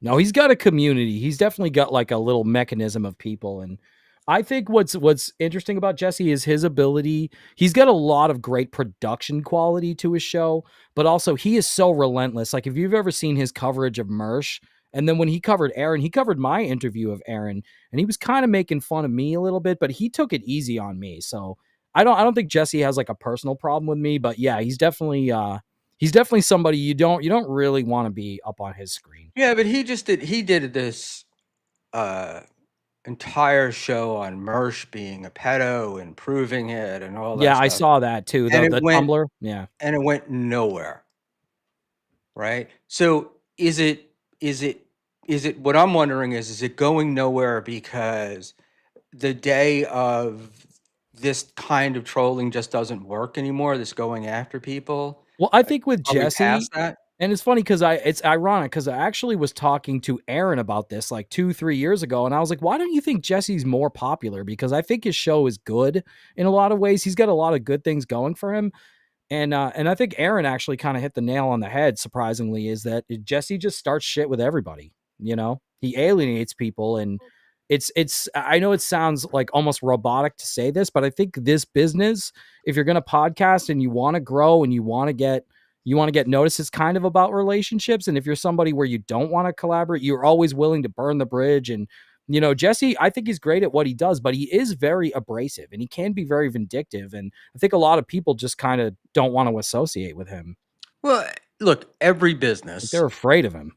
right? Every business, every hobby, whatever you have, is going to be based on relationships. Yeah. And it's like, if you don't want to have any, then hey, that's fine. But I just think it's like how, the Me Too movement, you're going after people, or getting people canceled, whatever, it had its day. And I think this stuff of going after people has ended kind of like that's ended. Yeah. The pendulum is always going to swing.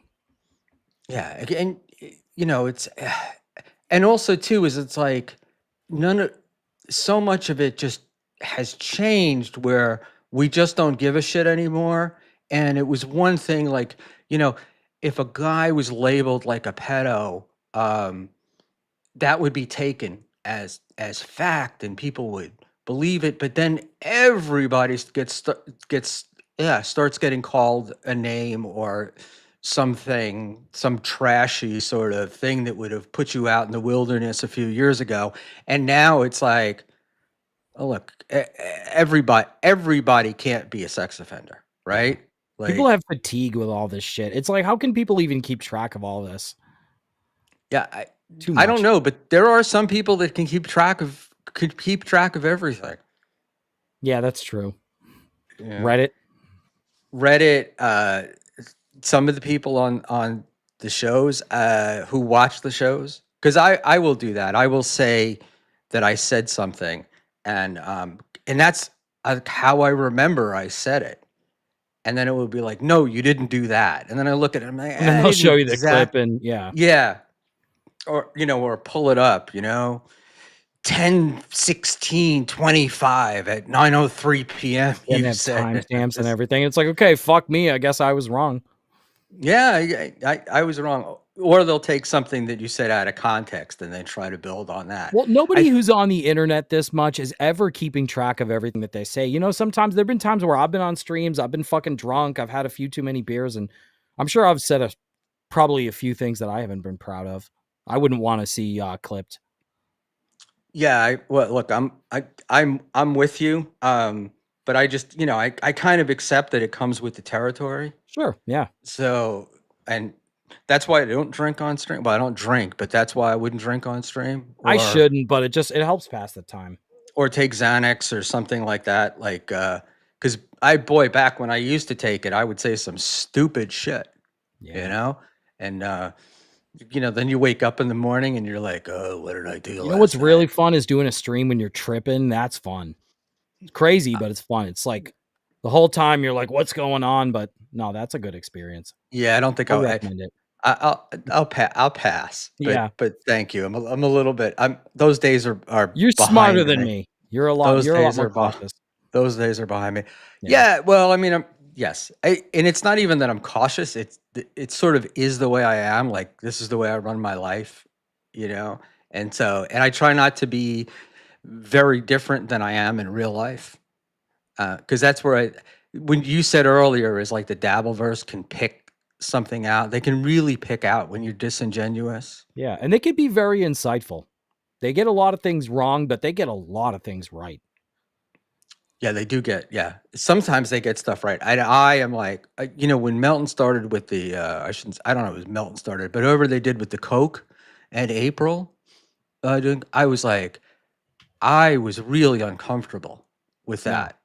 And I didn't pick up on that, and I watch the fucking show all the time, but some people are they're sharp. Yeah, and look, Melton is a guy, he is so capable of looking at something and figuring a person out like very quickly. And I've seen him in action, and he does it. I have also seen him. Let's just say here, NJ Ranger 201. We need accountability, though. Too many creators have Joe Rogan disease, directly contradicting themselves. Later that month, week, episode, sentence. I agree, NJ, with that. That's not really what I'm talking about, but for me anyway, I said we did something and it was just a quick mention, and apparently we had spent more time on it than I thought we had. My Joe Rogan accountability, though, is I don't really listen to his podcast. I used to listen to him on O&A, and he makes connections between things that are not connectable, and then goes off on them, and it's like it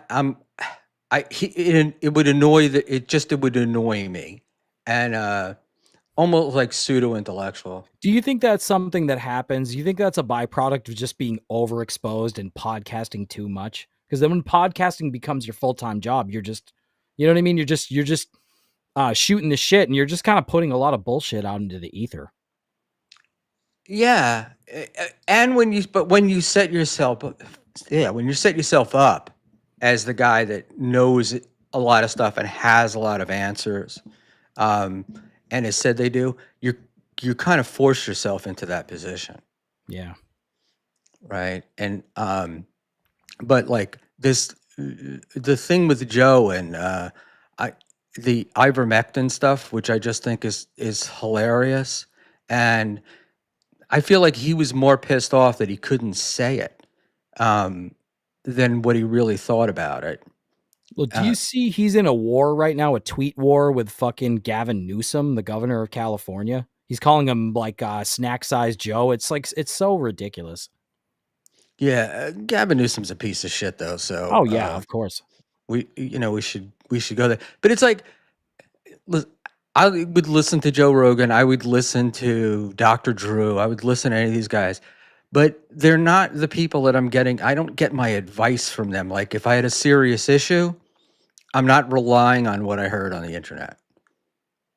Yeah. Like a medical problem. But it's like Dr. Steve used to say, don't take advice from some asshole on the internet. Exactly. And he's a doctor, but he was like, yeah, I'm a podcast guy. Don't.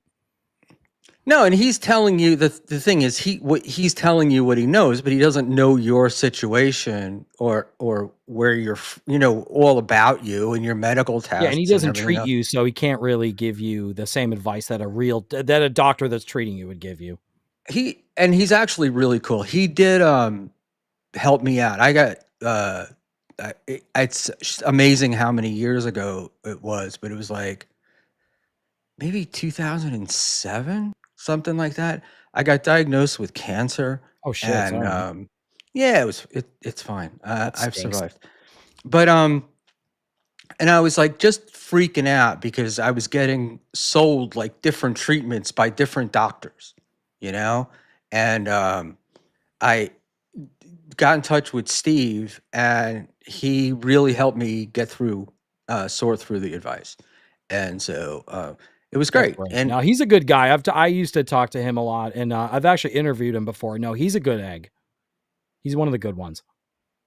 yeah, no, he is good, but it's like, but these other guys, I think they know most of these doctors. I think they know, like Dr. Drew, for example, like he says shit, but I don't think he expects you to rely on it. So maybe that's your fault, uh, or the listener's fault. But when I hear people like, particularly when it relates to politics, and they'll just take some crazy thing and then run with it.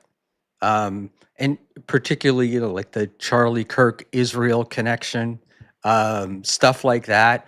Like, oh yeah, they did this, and it's this group it's the Jews. The Jews are doing that, or Talking about Mersh now, right? His Hamas. take. Nah, I'm really talking about other people that I've seen on Twitter mostly that get reposted, and that's it's funny. I was like, um, I went to look you up, and I said, "How come I don't follow Adam?"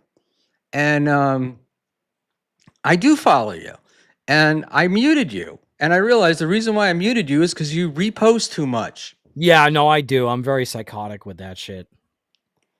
And I was like, "Wait, what's this? What's this?" And you see it like two, three, four So times. that's So why I get no fucking likes on my posts. Damn it. maybe because Probably.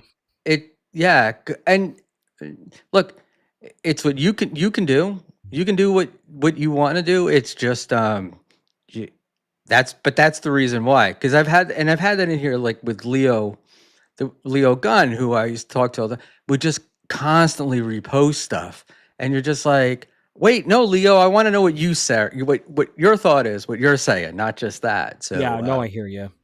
See, that's my and problem is I get so fired up with all this political shit. I'm very like opinionated when it comes to politics. yeah, so yeah, dude, I I'm fired up, but I don't talk about it as much because I it's all to me. It's like it's a giant game, you know, and there's so much dishonesty in it because you know that if Nancy Pelosi's son, if she had one, came home and said uh, she wanted to transition, you know, as a 10-year-old, um, there's no way that she would be comfortable with that and happy about it. But yet, for sure she'd be out in public promoting it, you know, Yeah. and or on the other side, like Republicans out there thinking somebody says something is crazy, and they're out there going, no, it's not a big deal. It's not a big deal. But when you know that this is something that drives them nuts personally, so um, there we go. So if you got to piss, go ahead. Yeah, do you mind? I'm gonna be super quick. I'll be right back. Yeah, I'll be like knock the yourself fucking out. wind, I promise. It's all right. We're gonna get rocking stuff out of here anyway soon. And yeah, so Adam was a former co-host on BYB, and he's got his own channel, Adam Goldstein TV, and there we go. And see, you always got to tell your guests not to interact or look at the chat, but I forget to do that. And there we go. I don't mind what he said. I just would rather not do it. So Adam is going to go pass. Gavin Newsom is Nancy Pelosi's nephew. Gavin Newsom's dad was like the general counsel for Giant Getty Oil, something like that. And I love how he said, I grew up as a, with a single mom. And it's kind of true, but it's not really true. But Gavin's another one. Whatever's politically expedient, let's not do it. Arguably the most beautiful state in the country. And he's let it just turn into a shithole. But what are you going to do? So let's not get into politics there, Ashley.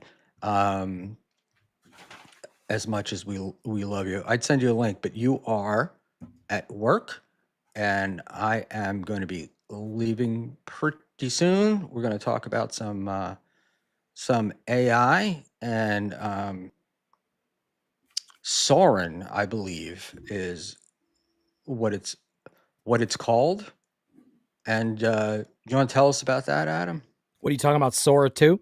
Sora 2, yes. Yeah, so if those of you who haven't been on Twitter, like everybody in the tech world is freaking out about the new developments with AI video, particularly OpenAI's new product called Sora 2. And they had another version that was kind of shitty, but it's almost indistinguishable from real video now. And it's going to get better and better, but yeah, it's going to fucking blow your mind. If you haven't seen Sora 2 shit on YouTube, you should definitely check it out. It's a tectonic shift in the future of just reality and how we're going to live. You have to be That's invited all. to Sora. You have to be invited to Sora 2. Well, I wasn't invited. I just started an account and started making videos. So I don't know exactly how that works, but eventually you're going to be able to make longer videos and more HD videos. I'm just doing like 10-second clips on my YouTube channel, but it's fucking freaky the stuff you're able to do on it. Yeah, I think what happened was they opened it up, they let people sign up, and then too many people. So they are now saying if you try to go sign up, it's gonna tell you you need to be invited. Yeah. So, but but what do you think about it? I mean, is AI gonna? How much is AI gonna change the world? I think the thing is, it's not just about the fact that all of a sudden you can make hyper realistic videos of yourself and of other people, and you can basically theoretically make a video about any crazy idea or concept you have in your head. But I think it's kind of proof. I think it's making a lot of people in the tech world realize that now theoretically anything is possible with AI and with computing power. And I don't know if people were able to really wrap their heads around that until you see a hyper realistic video of yourself doing something that is physically impossible. I think we're getting to the point where people have been talking about this AI shift for years, like people in the tech world, futurists, people like Ray Kurzweil. But now I think it's like everyday normies are gonna really start to experience this, and it's gonna be a culture shock to say the very least. Where's the bottleneck going to be in all this?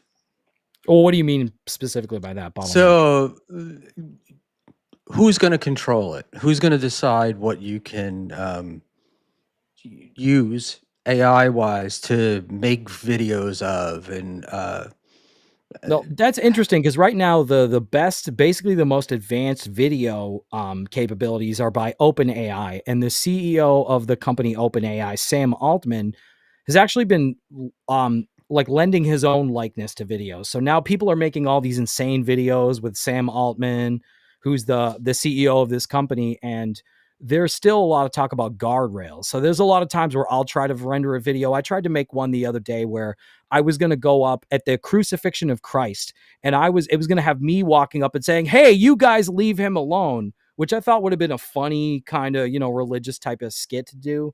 But that was against the community guidelines. So it all depends. Eventually, you're going to have multiple companies that are going to have this capability. But right now, it's only OpenAI that's really figured it out. So it's really a matter of time. Eventually, everybody's going to be able to figure this out. There's going to be so many different companies that are going to have. It'll be like when you go on Twitter. There's certain things you can say and do on Twitter that you can't do on Facebook, for instance, or on Instagram or on TikTok. So it's going to depend. It's going to be interesting, but it's going to depend on, each individual company, what their tech capabilities are, and what they want their guidelines to be. If Grok, if Twitter, if Elon Musk can develop some kind of an AI video search engine, it might be much there might be less guardrails and you might be able to do more shit, but so I mean it's sometimes it's kind of tame. There's things you can't do. There's a lot of crazy shit that you can do, and I'm trying to figure that out right now. Yeah, there's a lot of like even on with AI, with Grok, with Copilot, with OpenAI. Um, I've asked it questions about like events, election, just data, and I will get like, we can't discuss that right now. Yeah. I did one. Somebody made a comment that I looked like Casper the Ghost, but if Casper had lived, right? So I took a Casper the Ghost picture and I wanted to change it to an old balding man, the face, and I was prevented from doing that. And the reason why I was prevented from doing that is somehow it could harm children. Were you using Chat GPT or Grok? Because it's weird because Grok. There's less censorship with Grok, but right now Grok has less functionality.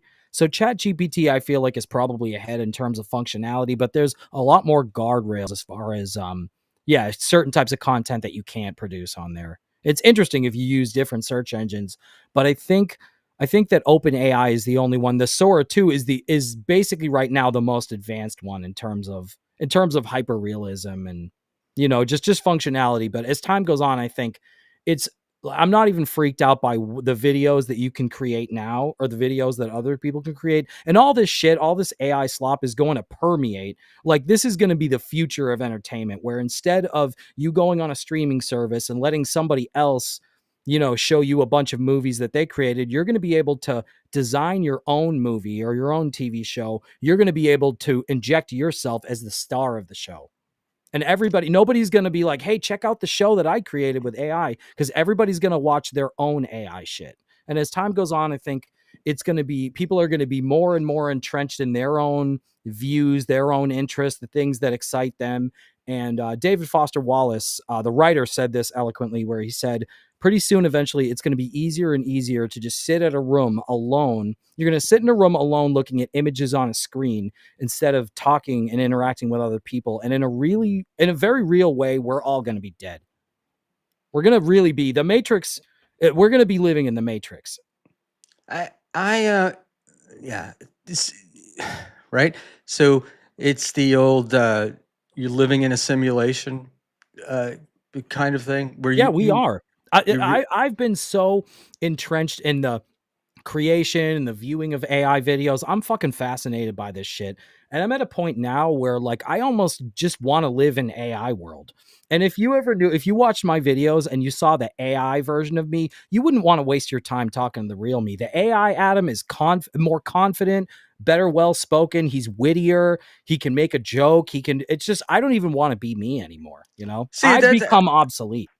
I find that so uninteresting though, because that's what what makes people so fun to watch is them behaving the way they think they're relating to you versus the way they're actually relating to you. That look, imagine a Joey C that AI fixed, and he sat down and could have intelligent conversations. What's the point, Because none of right? it's real. I know what you're saying, but it's almost like I get to a point where like I know what you're saying. It's more like people would probably be more interested to see the authentic me and pick me apart and criticize me, say all the positives, but also the negatives. And there's definitely that. But like, I don't want to be real me. I don't want to be vulnerable. I don't want to be imperfect. I'd rather be a better, enhanced version of myself. And I think most people probably would. They'd rather present. It's like it's really taking the idea of an Instagram filter to the next level. It's a Facebook angle, and eventually everybody's just going to be Facebook angles and Instagram filters. It's sick. Yeah, It's fucked up, but it's also I understand the allure of it. I get it. I don't find it alluring, only because I think that most of us are boring, and we'll create the most boring version of ourselves, and, and the one we like the most.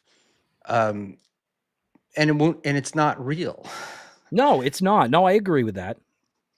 you know? And isn't, and part of the deal with life is like you fuck up and you get to learn from your mistakes, and everything is a learning experience, and you get better and you learn how to be more confident, or you develop confidence or ability or whatever. And since most people suck, imagine if you wrote, not you, but the worldly you, if you wrote your own Downton Abbey or a Godfather, um, whatever, any, it would suck, right? Like you, there wouldn't be anything creative in it. There wouldn't be anything new in it. You would be using, it would be just stereotype after stereotype with you making yourself the hero. Right. So I don't know whether you agree with that or not, but I'll admit to you, this is my take. If I could give the not so sophisticated explanation, is that I don't even know what to believe or what to think about it. It's so overwhelming and so confusing, but at the same time, it's drawing me in. I love making it's escape. It's definitely a form of escape to be able to just have 10 seconds to just do things and experience things that you never would be able to in real life. Like, that's an amazing and awesome power that I don't know if normies, if most people in the tech world are all freaking out about this, and rightly so. But I don't know if people can really understand what a tectonic shift this is going to be in reality. Not just for entertainment, but for everything. AI is going to be the applications for it are gonna it's gonna be astounding and overwhelming. I don't even feel like I can even express it with words. I How feel like we fucking could be crazy this living is. a daily episode of Black Mirror, Yeah. um, with that. And I wonder about like the level politicians get their hands on it, or the government gets its hands on it. Right? We're going to be living in the world that they want us to live. We're going to be believing the things that they want us to believe. Well, I think eventually AI, it's gonna be like when have you ever done a VR video game before? Yes. And it's not even that advanced yet. We're at like the 1.0 stage of it, where it's just they're sort of developing the technology. Eventually it's going to be light years ahead of where it is now. And I remember one time, it was like maybe 4 or 5 years ago, I was with a buddy and we smoked pot, and then he was like, "Hey, try this VR headset." And it was so overwhelming, but I knew to myself, I was like, "Okay, this is obviously not that good. It still needs to be developed." But I was just, all I could think about is, where is this technology going to be in 10, 15, 20 years? And that's what's really scary. I think you're going to get to a point where when you play a video game, it's going to erase your memory. You're going to be able to forget who you actually are, and you're going to think that you're the video game character. I think that AI is going to be able to like program your brain and just completely reset your reality. Well, I mean, we do that now, right? Like on a much smaller level.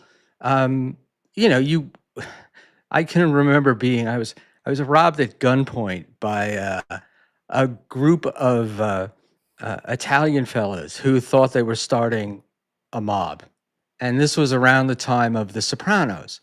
And they wanted to start their own gang, and this is what they're going to do. And what had happened is that watching The Sopranos convinced them that they were tough guys and they were going to be able to pull this off. And so it's like Like Jackie they, Jr. they They were forget did they rob your card game? they forget who they are. They walked into my office with guns, but that's a different story. It wasn't me. It was Sean. But and the thing is but it's like, or people you see. I mean, I'm sure you've seen it where you watch somebody who sort of morphs into a character It's that life they've been. imitating art, imitating life. They walk in and I just because I watch when we talking about the Dabbleverse, but it's YouTube in general. It's people becoming like there's a lot of people that watch Joe Rogan. I mean, you're talking about AI, but then they become sort of mini Joe Rogans, Yeah. right? And that's the problem with AI is AI is going to feed you back positive reinforcement. You're not going to get smacked around by your friend going, "What are you, an idiot?" Yeah. Oh, You believe know? me, my channel's been blowing up because of these stupid shorts, and believe me, I agree. I think it's definitely distorting my perception of what's good, and I remember I used to make friggin' podcasts or I'd do episodes of shows, and I would get maybe 2,000 views if I was lucky, or if I did one that was really good. But just the amount of work and effort I would put into it, it was just it just felt like a grind. And then like a couple of weeks ago, I just start shitting out these Sora 2 videos. I'm getting thousands of views on a lot of them. And I got I think maybe 150,000 views in the last couple of weeks. So I agree with you though. It's hard when you're starting to get that dopamine, you're starting to get that reaction. It's hard not to kind of lose a sense of authenticity. But I like to think that the shit that I'm doing, that I'm at least bringing myself to the table. I'm putting some of my own. It's they're AI shorts that were not the jokes were not written by me. It was the concept was created by me. The computer did most of the work, but it's sort of my humor, I guess. Right. But I agree with you though. It's you're losing your sense of actually being connected to the shit that you're putting out and the shit that you're doing. Well, So you're there is a speaking disconnect. you're speaking as a creator, I'm speaking as a consumer, But that's interesting though, And because that's both perspectives are important. It's not just about the creator and I'm making all this content and it's helping me, but it's also like, well, how is this going to change the nature of entertainment? And I believe it's going to change the nature of reality. And a lot of people can't see it yet because it hasn't really been rolled out mainstream. But what I've what seen was so far is very interesting for to say the very least. It's fascinating. so I'm more of a you because just because of my age. So instead of seeing this in reality, I've seen this stuff predicted, right? Right. Um, and I agree with you on that. Yeah. And I mean, have you seen the Joaquin Phoenix movie? I think it's Her. Is that the name of it? Yes, I have seen it. I remember it came out in like 2013. He had a digital, like a Siri type of assistant, and he falls in love with her because she cares about him. She analyzes him. She understands him. And there's this sense of like, oh, I'm making this connection with another entity, but really it's just an algorithm. It's just a series of Right. it's basically just a code that's analyzing him, and that's basically what Chat GPT has become. And I have a sister who she talks to Chat. She calls it Chatty. It's like her best friend, and she'll say, "Chatty, what do you think about this and that?" And it'll be like, "Oh, Annie, you're so great. You're so funny. This and that." It's kind of scary, how much we put our trust in this technology that we don't really understand. Right. And if I remember the movie, which I may be misremembering, but I don't think I am. Um, it was a girlfriend app, right? It was Yeah. to It was a help you. girlfriend experience type of thing, but Right.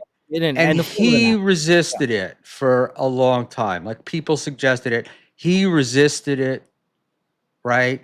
And but then he became consumed by it. And that's what happens with this stuff is it as much as you say, no, I'm too smart for this. I'm not gonna let this take me over. I'm not gonna become that. You do.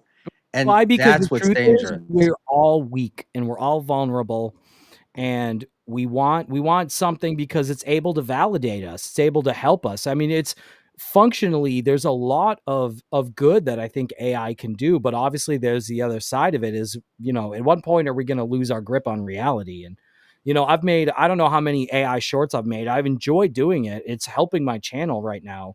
But I do feel like in a sense like I see myself in the future losing my grip completely on reality, Yeah, not understanding what's real and being really existentially confused about what's going on and whether you're alive and whether you're dead and whether anything you're experiencing is real or not. And it's like goes back to the Matrix where, and I know I sound like a complete dork quoting the Matrix like it's gospel or something, but what is real? How do you define real? Is it really just electrical symbols that are I'm sorry, electrical signals, sorry. I've had a couple of beers. Is real just electrical signals that are interpreted by your brain, or is there something more that constitutes what is real? right. And look, you can dwell on that and you can think about it. Um, and you've had feelings that were not real, but boy, did they feel real. right? Yeah. And and usually it involves emotion. So like the emotion of love or hate or fear, and things like being terrified of something that isn't really that big of a deal. And you get through it and then you're like, oh, that wasn't a big deal. Like I should never have worried about that. And yet you spent all this time and energy feeling it. Like you really believed it. You believed it was a part of you. And Yeah. it, it's amazing. Like I'm watching Granny lose his mind about his ex. What's going on with that too? It's funny because I used to be on BYB with both of them, and yeah, that's kind of bums me out. That kind of is sad. Yeah, it is kind of sad. I liked them individually and I liked them as a couple. But you know, they broke up and he's gone scorched earth. And you know, and he's living in a shed, shitting in a cooler, and Is he living in a shed on her property? he Like, are they still living on the same property together? no, I don't think so. I couldn't answer that question, but I think he said it was somebody he's working for Oh, okay. who It's so who ha- weird. I was on a fucking podcast with him, and I know so little. I like have no idea. It's none of my business. Like we were never personal friends, but it's just surreal. It's like I know that guy, and I'm like, I have no idea. Like what the fuck's going on with them? That's crazy. Yeah, look, it's to me I'm looking at I'm looking at it and I'm like going, what's the what's the end game? That's kind of what I think a lot about a lot of things. Like, and when I say end game, I shouldn't really say that, but I mean, where do you expect this to go? Yeah. Is my best question. And it's like, what do you hope to achieve by doing this particular action? And I don't get it. It just seems to me like you're just a hurt little boy, you know, and that's why you're trashing your ex. So what do you think it is that separates the people like the Dabbleverse type of people like Aaron or like Granny who go down this weird road that it never goes anywhere good versus the people who seem to go online and like build brands for themselves and they don't seem to have these type of problems. Like what do you think the crux is? What is the I think it's just the people themselves. Look, the the Dabbleverse is a microcosm of life, right? And so it's like you're gonna have successful people, you're gonna have unsuccessful people. Every group has an oddball in it, um, but we all love watching a train wreck, yeah. you know. So I mean, that's never gonna stop. You're always gonna get, you know, that. Look, that's the great joy in watching Aaron is like how many times, how many, you know, they use this stuttering John example, how many times, how many rakes can you step on before you stop walking among rakes? And you can't, and that's why it's interesting. I think the Um, Dabbleverse has proven that it's almost infinite. Like you can just when you think to yourself, I remember thinking with a lot of these people, not just all the lol cows, I'm talking about all of them, where you think to yourself, okay, this is the rock bottom moment. How can they possibly sink any lower? And they continue. They continue to go lower and lower. And I think that's the crux of the whole train wreck type of argument is just watching people sink lower and lower and lower and lower and not even knowing, you get to a point where you don't even know what to make of it. You don't even know how to comprehend just the downward spiral that some people are able to fucking take. yeah, my look, my only, not concern, but my only, but I will say it, my concern with this, if there is a concern about the Dabbleverse, is like this isn't the Dabbleverse. This is the way life is. Maybe among streamers, um, among YouTube, whatever. But every community that's developed has lol cows in it. I Um, think that we're all lol cows when it really comes down to it. I think we're all trolls and we're all lol cows. well, I think that we're always a lol cow to somebody else, right? There's Yeah. you know, we can have a guy like Stuttering John that everybody can look down upon, right? But then there's another 10,000 people that could look down upon us, Yes. and it just goes. But there's a certain thing in that, right? So you're looking down at some of these lol cows. For some people, I think it makes them feel better about themselves. At least I'm not him. Um, for other people, it's concern. Like everybody that gets to know Stuttering John hasn't known what's going on before and like enters his universe automatically wants to help him. You know, Yeah, and that's a if it, shame because he's beyond help. right, but you don't know that when you don't know that when you come in, and so it's like uh, that's what. And then that's what can make it interesting. But Yeah. other people go, "This is just stupid," and I'm So going to let me walk let out. me interject for a second and just say, so I've been checked out. I used to be really big into the Stuttering John stuff in like 2020, 2021. So he still has people that are unironically watching his show. I think you have to, right? Aaron has people that are unironically watching his show.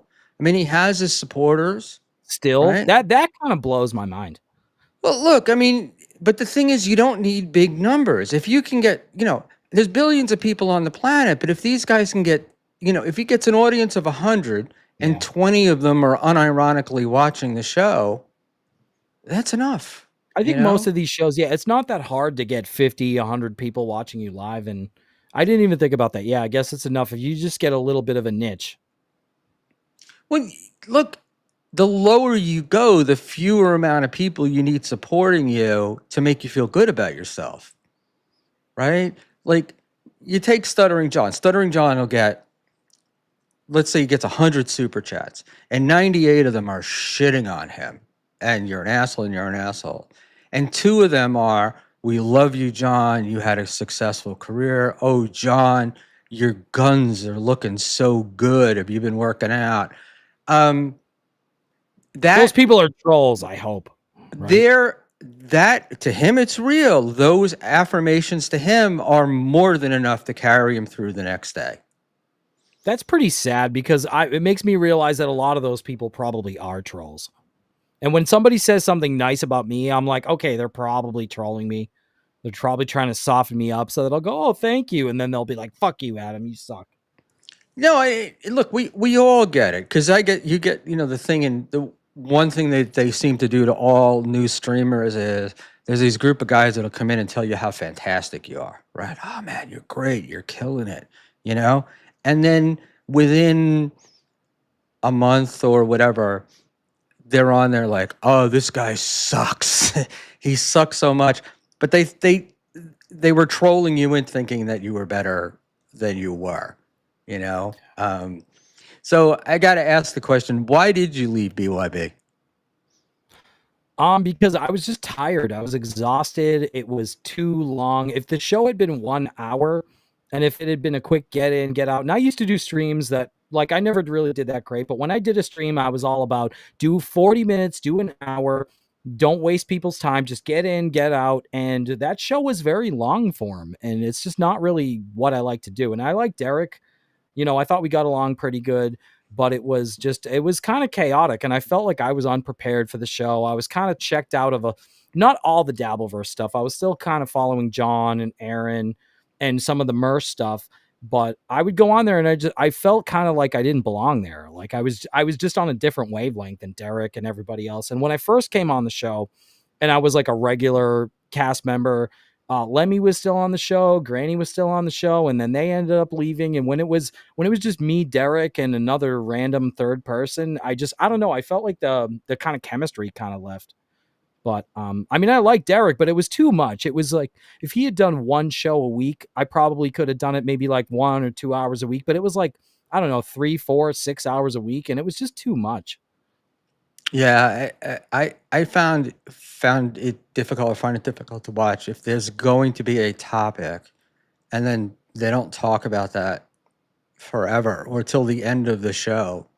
And it feels like Derek's got his clips that he wants to get through, and he's going to get through them no matter how long it takes. And you can drag on. Yeah, and I have ADHD. I'm like patient zero for ADD. And especially when it comes to YouTube, you got to kind of get to the point. Brevity is the soul of wit. Don't waste people's time. Don't drag the show out.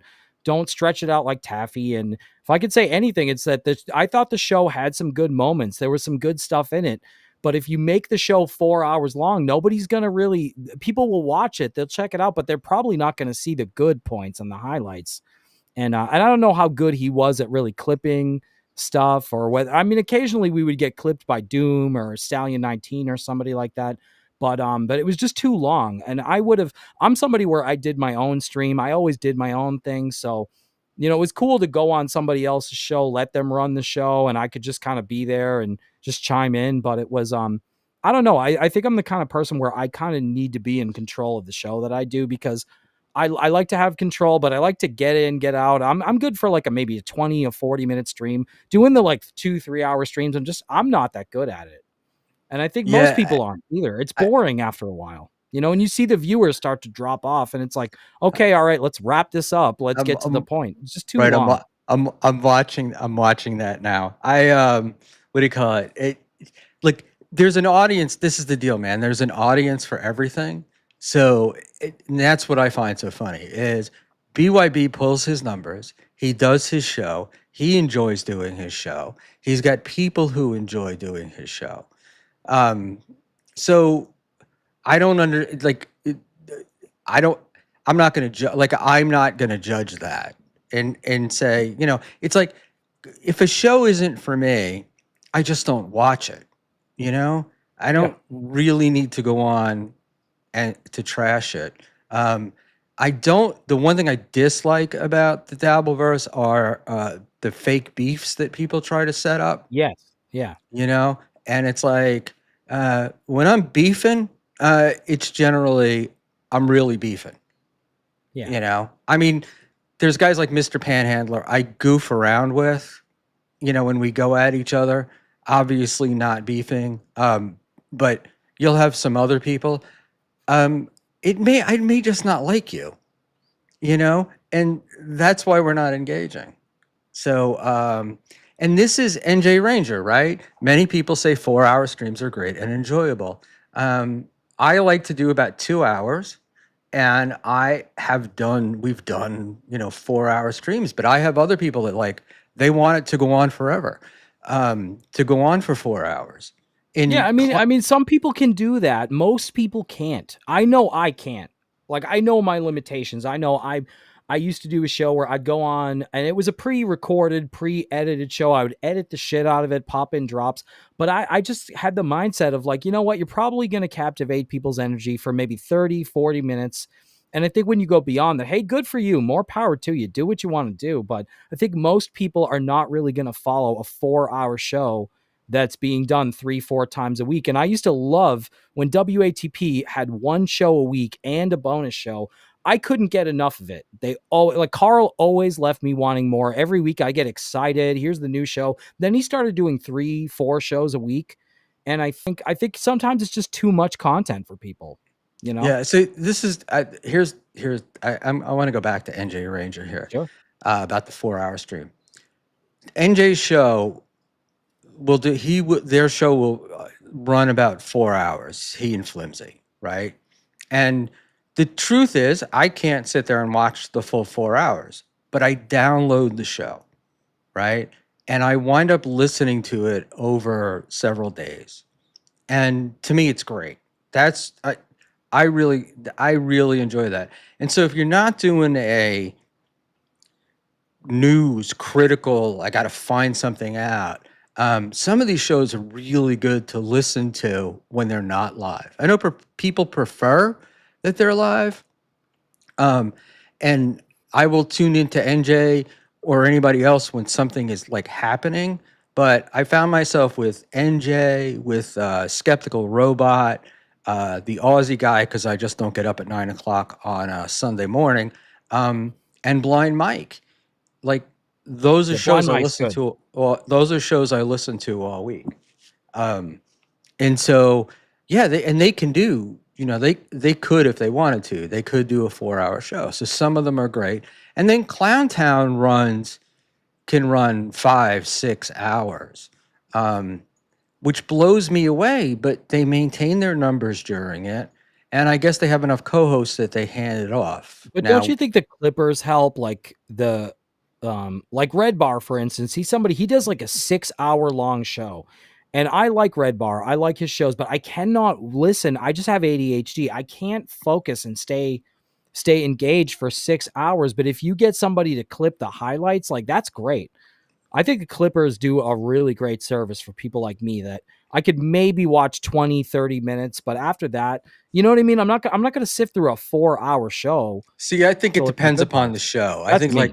I think it depends upon the show. I think if it's an Aaron show or a Stuttering John show, if I didn't see 5, 10 minute clips, I would never watch them. Right, right. I would never have it. Just it wouldn't interest me. I would never have them.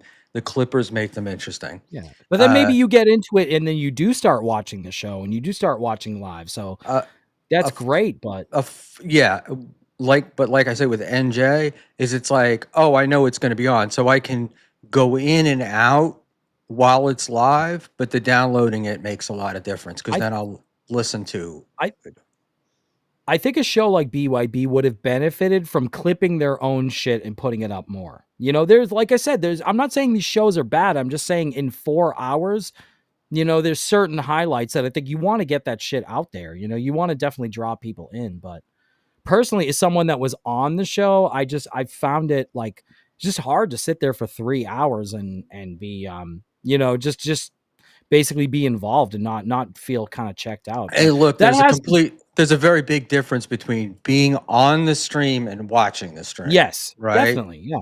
Yeah, because that's like the thing is like you feel like, oh man, like if you got to take a piss and you're Yeah. hosting a show, you're like sitting there going, oh, I can't leave. And then the minute you do get up to go do it, somebody will clip it. Yeah. Um, See, I'm and, somebody where I think I'm all right. I think I got some I mean I think I have something to offer, but I really believe that I'm good in small doses.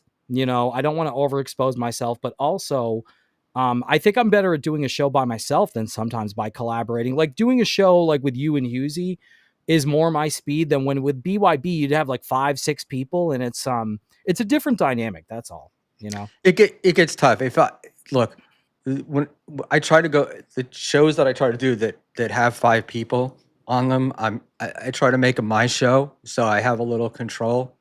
Because sometimes it's tough. You can be on there with if you don't know how long it's going to go. That's like my thing. Hughesy's show is great because it's an hour, right? Boom, you're in, you're out, and he keeps it focused and it moves. Yeah. But if you're on a stream that's going to go 2 hours and there's 5 people and one person is just monopolizing, going on and going on and going, you start thinking like, well, why am I even here? Yeah. And you get distracted. And then when it finally comes your turn, you forget what you were going to say in the first place. And I have trouble with that. Like I went on, and I was the biggest fan of WATP for years. That was my favorite, absolute favorite show. And then I was invited on. Carl invited me on, and I did so shitty because I just wasn't good at being on a podcast where it's like, okay, now I'm going to say this, and you're going to say this. Okay, bing, bang, boom. That show moved a little too fast. It was like getting on a merry-go-round where you're not used to being on a merry-go-round. And then I was on Schmuel on Sunday, and it was a little bit slower of a pace. It was a little easier to kind of jump on and adapt. And so, yeah, so maybe that's that. I'm so used to doing shit by myself, having autonomy, having total control of everything. And I don't know, Right, maybe I'm but a control freak. I'm just not as and good we're as all a guest. look, yeah, and you're learning. I mean, comedians that are like some people, probably like a guy like Cardiff, was born with the ability to just pipe in Oh, and he's have something great. write He's the something master. quick Yeah. or whatever. But I've known a lot of comedians, and it's a skill and a talent that they've developed over time. Yeah. Because a lot of the shit they did originally when they piped in would bomb miserably. Um, and then I think you learn what's going to work, what's not going to work. And you also don't want to have a situation where you pipe in with the same shit over and over again. Like it's just, oh, all right. I know what's going to get. If you're there for a laugh, that's one thing. But if you're there to sort of relay information, but like, well, I know this will get a chuckle, or this will, I can just say this. This will fit in any circumstance. I could use this in any room or any conversation. To me, that's a little bit less interesting. But I'd rather see a guy bomb. Um, I don't know. I thought when they had the Aussie guy on uh, WATP at one point, and they were saying it was awful, and they were just like really Who's they? shitting You're on it. talking about the Reddit? Carl and Blind Mike and these guys, and I thought he did a great job. So that's the other part of it is you don't know, right? Like there's the way you feel, and then then the reality. And because I've done some stuff that I was like, oh my God, I was embarrassed. I turned off the camera and I'm like, oh my God, I'm never going to do this again. And then the next day, you're reading people talking about it and you're like, that was good. And you're like, wait. It's easy to get confused, and there's a lot of noise, especially when you're on the internet. You're going to get a lot of feedback, and some of it can be insightful, some of it can be helpful, some of it can be noise. Yes. And I believe, oh Lord, Is yes, is it there is. any chance I can piss really quick? You know what? I'm and going then to come back? actually wrap it up. So Okay, man. Yeah. how about, why don't you plug the shit out of yourself and then go Fuck and yeah. plug your bathroom? Yeah, no, go piss all over the floor. So yeah, check me out. You can either go to Adam Goldstein TV, AdamGoldstein.tv, or check me out on YouTube. Subscribe to me at Adam Goldstein TV. I'm doing AI shorts. I'm gonna start doing streams again. I occasionally do show appearances, but I don't really usually do Dabbleverse oriented stuff anymore. But yeah, check me out, guys. I appreciate the support. For Cool. sure. And the next time we talk, the question I'm going to ask you is AI a tool, like an instrument, like a musical instrument with a musician, or is it the untalented walking in a room and being able to play a guitar? Maybe a little bit of column A, maybe a little bit of column B, but I think in the end, I think I'm going to be the tool. I think we are all going to be the tools. Okay, cool. It's going to Cool. overtake us. But you know what? Maybe it'll be good. Maybe it'll be better. Maybe society will work better. All right. So, Adam, thank you very much for coming on. We'll see you soon. And I'm going to handle some of the chat that we've been ignoring for a little bit, and we'll move forward. So, have a great night. Yeah, man. You too. Thanks for having me. Take care. Bye Appreciate it. bye. All right. Later. Bye. All right, guys.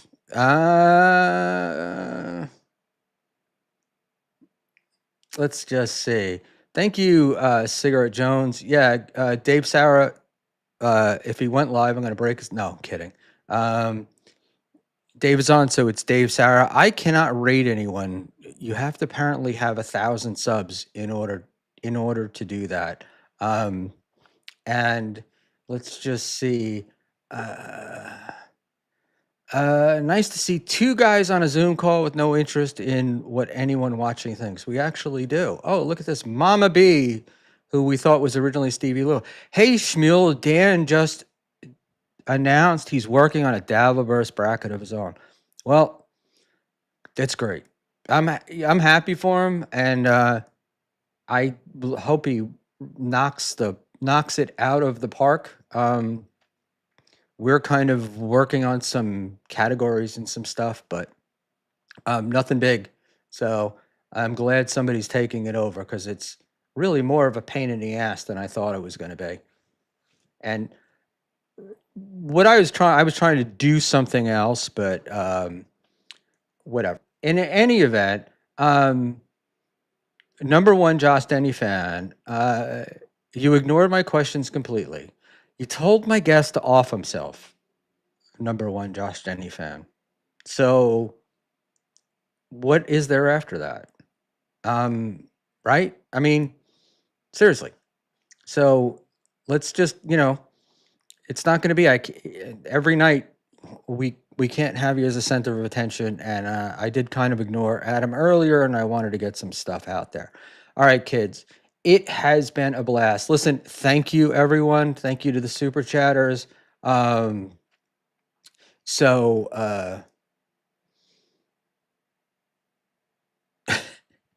You're very funny. I got to give you. This is very funny. That wasn't a question. Obviously, that was a statement. Allegedly, Schmuel. No, I have the tape record. I have the tape record to back it up. And yeah, and NJ Ranger, when they get into this, like, I get this whole thing of everybody's got what they think everybody else should do, and I have to agree with Melton, which is like, just do what you're gonna do, and it'll work, or it won't, and you know, that's the deal. And you and Flimsy are great together, and we'll, I love it. I can't sit. Nobody's gonna watch 4 hours. Um, so there we go. Um, Cigarette Jones. I don't know if I see that Papa Kill wants you on his show right now. Um, I have to take a break, but uh, if he can do I could probably go on in about 20 minutes. How does that sound? But I got some shit to do. Um, Number one, Josh Denny fan. Yeah, just filled the world with AI slop. See, this is the deal, Josh. You've got, or you're not Josh, but you're right. I mean, that's a good question, right? And it's a good topic, but this is not the guy that we talk to that topic about. Um, right? And uh, who's to say if it's good or bad? Well, we all critique everything. So that's what we're going to do. And uh, Josh says, who's to say I'm not also named Josh? You might be. This is true. This is true. But no, that's a question about that AI slop. And that's I have to articulate it better, but that's my question. Is AI an instrument? Is it a tool? Or is it just going to be filling the world with untalented people making shit videos? So there we go. So that's the guy who said he's filling the world with AI slop. Isn't the guy to talk about that? That's a thinker. No, because I don't know that it's AI slop, and he obviously doesn't think it's AI slop. And and just calling AI slop would be a position, right? So I would rather talk about with somebody more who's thought about the position. So there we go. And premium, very funny. Josh, lay off the Adderall. Guys, I'm out of here. Good night. Cigarette, I will hit you up on Twitter, and bye.